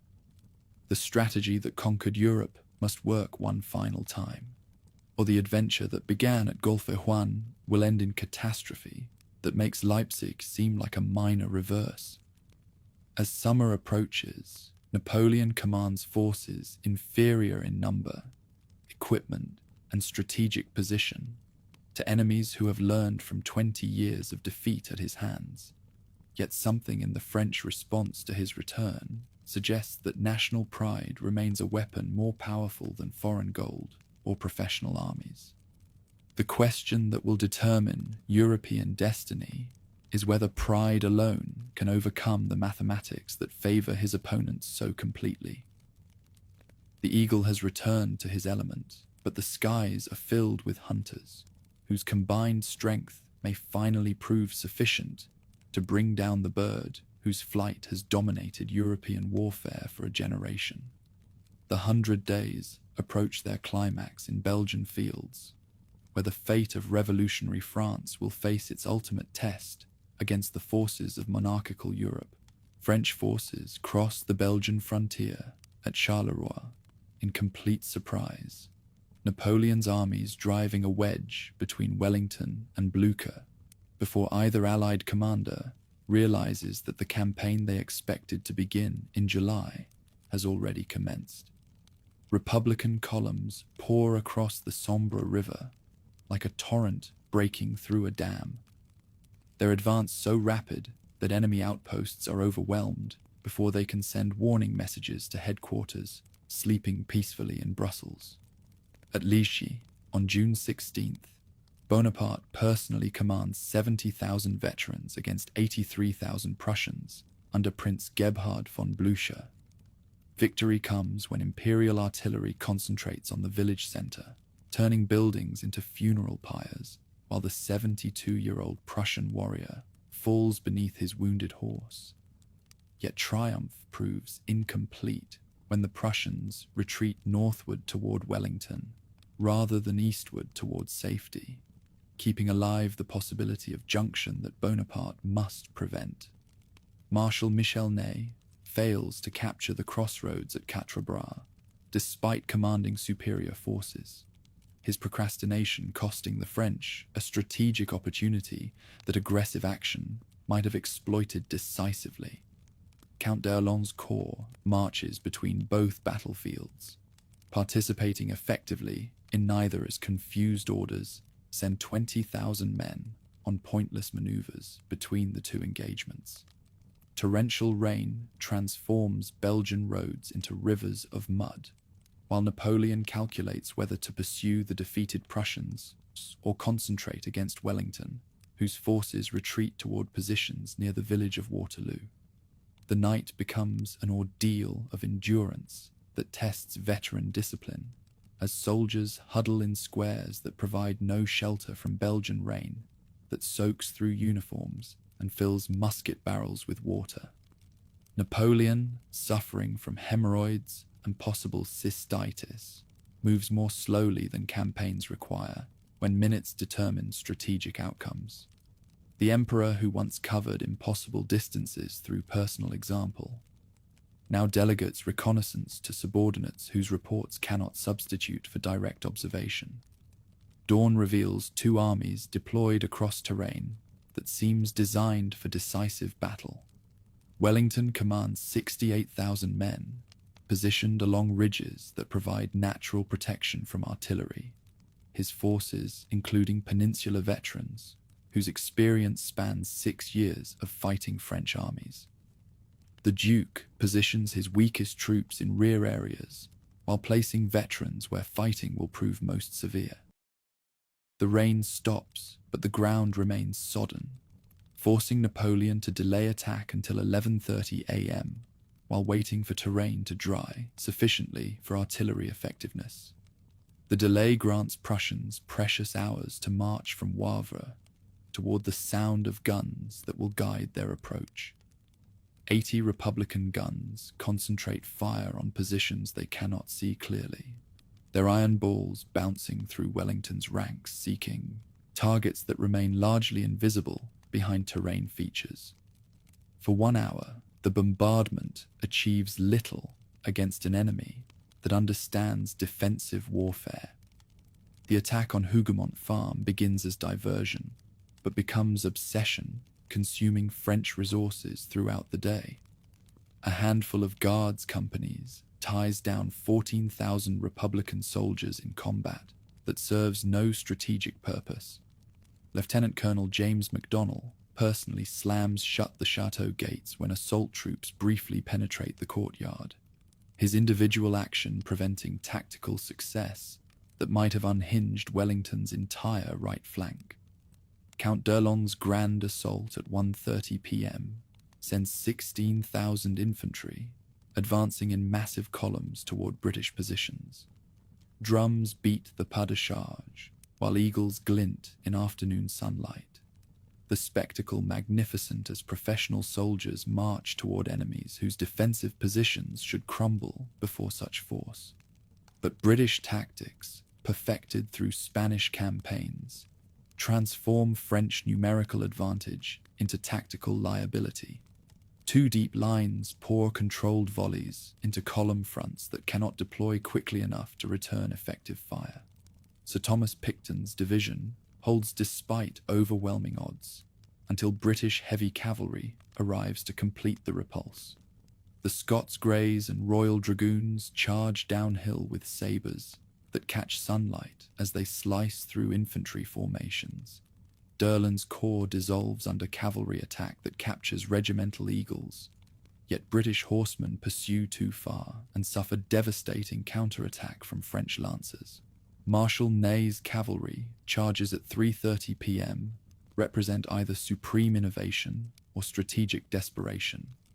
5,000 horsemen surge around Wellington's right centre in attacks that continue for 2 hours without result. English infantry forms squares, human fortresses bristling with bayonets that horses cannot penetrate despite repeated attempts. Ney has 12 horses shot from under him, while leading charges that achieve nothing except demonstrating that cavalry alone cannot break properly formed infantry. Wellington watches from inside a square as wave after wave mills helplessly around formations that bend but never break. Magnificent, but not war, the Duke observes with professional admiration. French capture of La Haye-Sainte Farm at 6 p.m. enables Republican artillery to advance within canister range of Wellington's line, their guns firing directly into formations that have withstood every previous attack. For crucial minutes, Allied defeat seems inevitable, as concentrated fire tears gaps in ranks, while panic begins spreading through units that have endured hours of combat. Yet Prussian forces begin appearing on French flanks, their presence transforming Napoleon's tactical problem from difficult to impossible. Blucher's advance guards engage Plancenoit, while main bodies continue arriving, their numbers growing hourly as German columns follow cannon, fire toward battlefields where European destiny hangs in balance. Napoleon's final gamble comes at 7:30 p.m. as the Imperial Guard advances in columns that represent the last reserve of an empire built on military success. 3,000 veterans who have never known defeat march up the slope toward British positions, their bearskin caps visible above bayonets that have conquered from Madrid to Moscow. But Wellington has repositioned during the cavalry attacks, placing Maitland's Guards Brigade behind the ridge crest where French reconnaissance cannot detect their presence. At 50 yards, the Duke appears. "Now, Maitland! Now's your time. Up guards. Make ready. Fire." 1,500 muskets discharge simultaneously into column fronts that expect to find demoralized enemies. The Imperial Guard staggers under volleys that strike from 3 directions, as British Guardsmen, Dutch infantry, and Adams' brigade coordinate fires that no formation can withstand. The impossible occurs as Bonaparte's elite reserve retreats in disorder, their withdrawal spreading panic through ranks that have never seen these veterans defeated. Wellington recognizes that enemy morale has finally cracked beyond recovery. Waving his hat above his head, the Duke orders general advance by forces that have endured 9 hours of combat without yielding decisive advantage. The French army dissolves into panic-stricken flight as formations disintegrate under pressure that combines physical exhaustion with psychological shock. Only 3 guard squares maintain formation during the retreat, dying where they stand rather than abandoning honor that military catastrophe cannot destroy. General Pierre Cambronne, commanding the last square, receives surrender demands with legendary response. The guard dies but does not surrender. Night falls on carnage that leaves 65,000 casualties scattered across 3 square miles of Belgian farmland. Wellington surveys the battlefield at dawn, his own losses so severe that victory tastes like defeat. Nothing except a battle lost, he observes, can be half so melancholy as a battle won. At La Belle Alliance, Wellington and Blucher meet in triumph that completes the campaign Bonaparte had hoped would restore his empire through single victory. The Prussians' arrival with fresh troops had decided the battle's outcome, his perseverance demonstrating that strategic cooperation can overcome individual tactical genius. Napoleon's coach is captured containing diamonds worth millions, and his copy of Machiavelli's The Prince, while the emperor himself escapes on horseback toward Charleroi. Behind him, the Grande Armée ceases to exist as an organized force, its dissolution marking not only the end of the 100 Days, but the final collapse of imperial ambitions that had dominated European politics for 25 years. The battle that was meant to restore French dominance instead ensures its permanent elimination from European politics. Waterloo becomes the graveyard not only of imperial dreams, but of revolutionary hopes that had sustained French expansion since 1792. The adventure that began at Golfe Juan ends in Belgian mud, where eagles learn that even they cannot fly forever against the combined winds of an aroused continent. The second abdication comes without the theatrical drama that marked the first surrender at Fontainebleau. Napoleon's signature on parchment, representing simple acknowledgement that Waterloo has ended forever, his dreams of restored empire. The 100 Days collapse into ignominious flight as coalition armies converge on a capital that no longer cheers for the returned eagle, whose wings have been definitively clipped by Belgian mud and Prussian bayonets. 4 days after the battle, Bonaparte reaches Paris to discover that political support has evaporated faster than morning mist in summer sunshine. The Chamber of Deputies demands immediate abdication, while crowds that had welcomed his return now whisper that perhaps the Bourbons offered stability that imperial adventures cannot provide. Without an army to enforce his will, the emperor becomes merely another politician whose credibility depends on popular support that military disaster has destroyed. Fleeing toward the Atlantic coast, the fallen ruler contemplates options that grow fewer with each passing hour. American exile seems possible if British cruisers can be avoided, while various schemes propose escape through smuggling networks that had once defied the continental system's enforcement. Yet reality intrudes upon fantasy, as reports arrive describing Allied armies advancing on every route that might lead to sanctuary beyond European reach. HMS Bellerophon anchors off Rochefort like a floating prison, whose captain holds keys to Bonaparte's uncertain future. Surrender to British authority offers the only alternative to capture by Prussian forces, whose justice would prove less merciful than English law.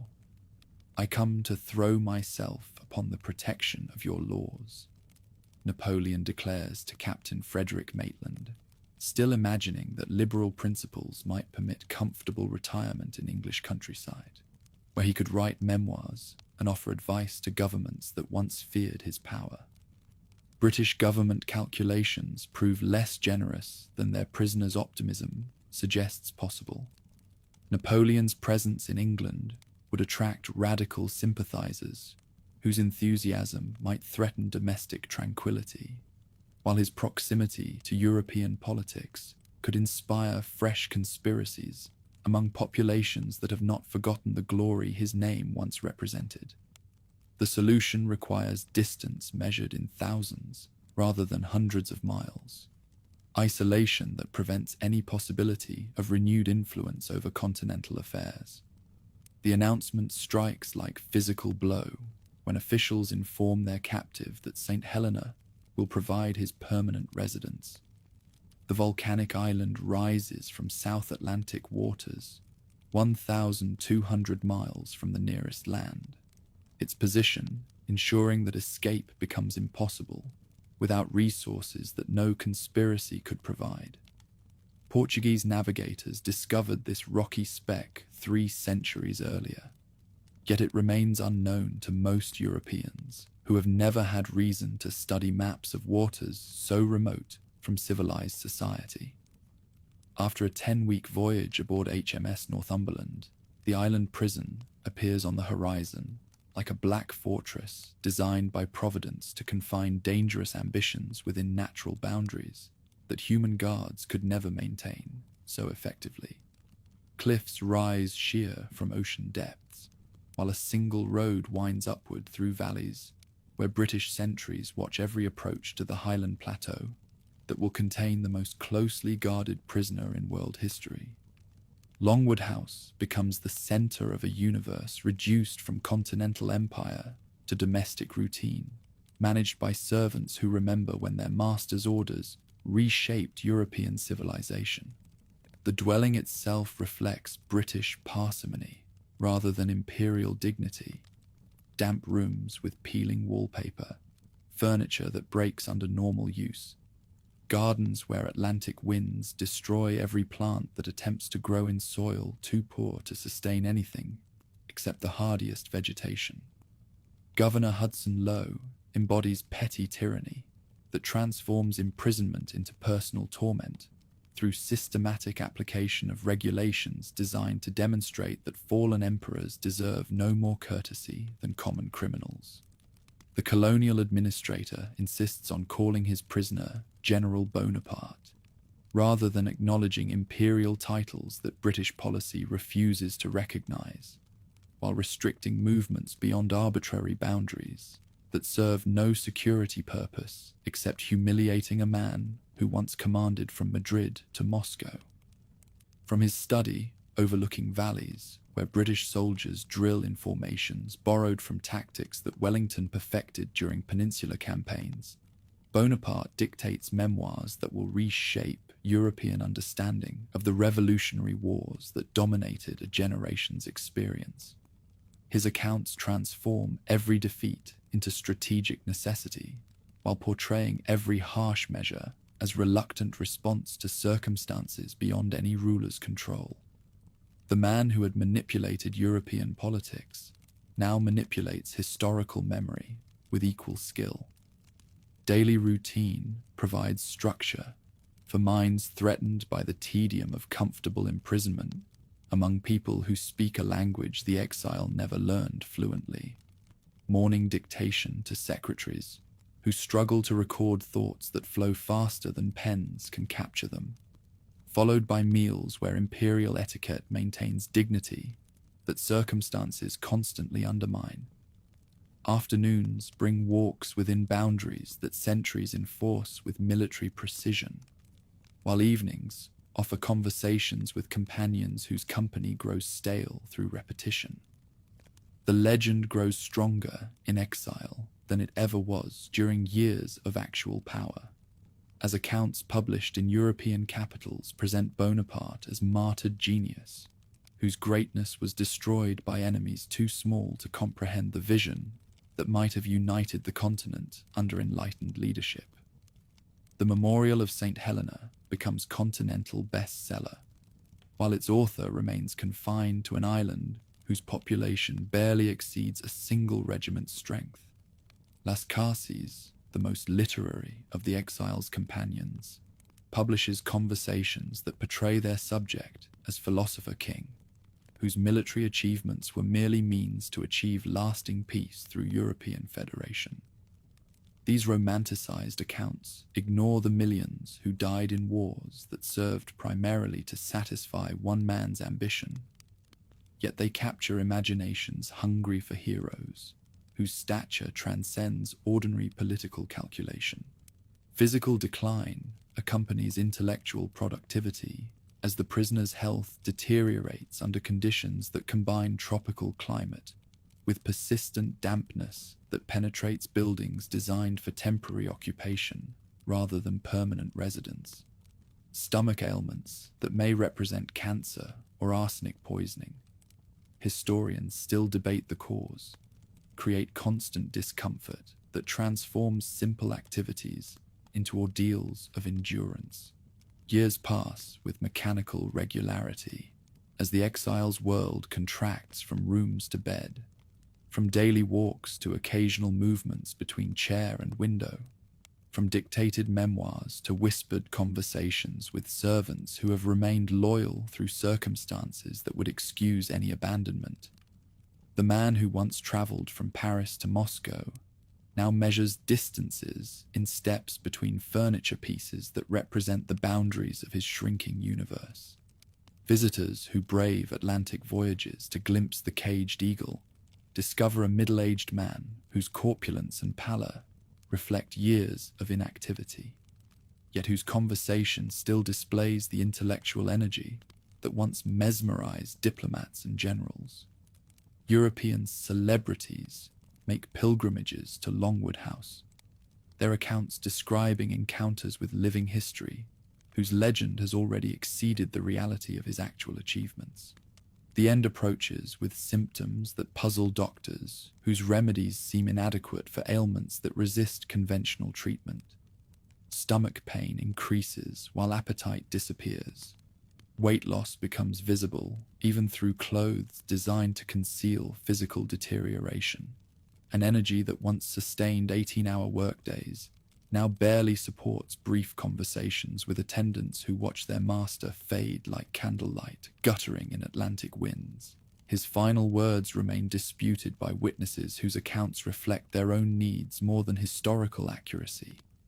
France, army, head of the army, or Josephine serve different purposes for those who would memorialize the exile's last thoughts.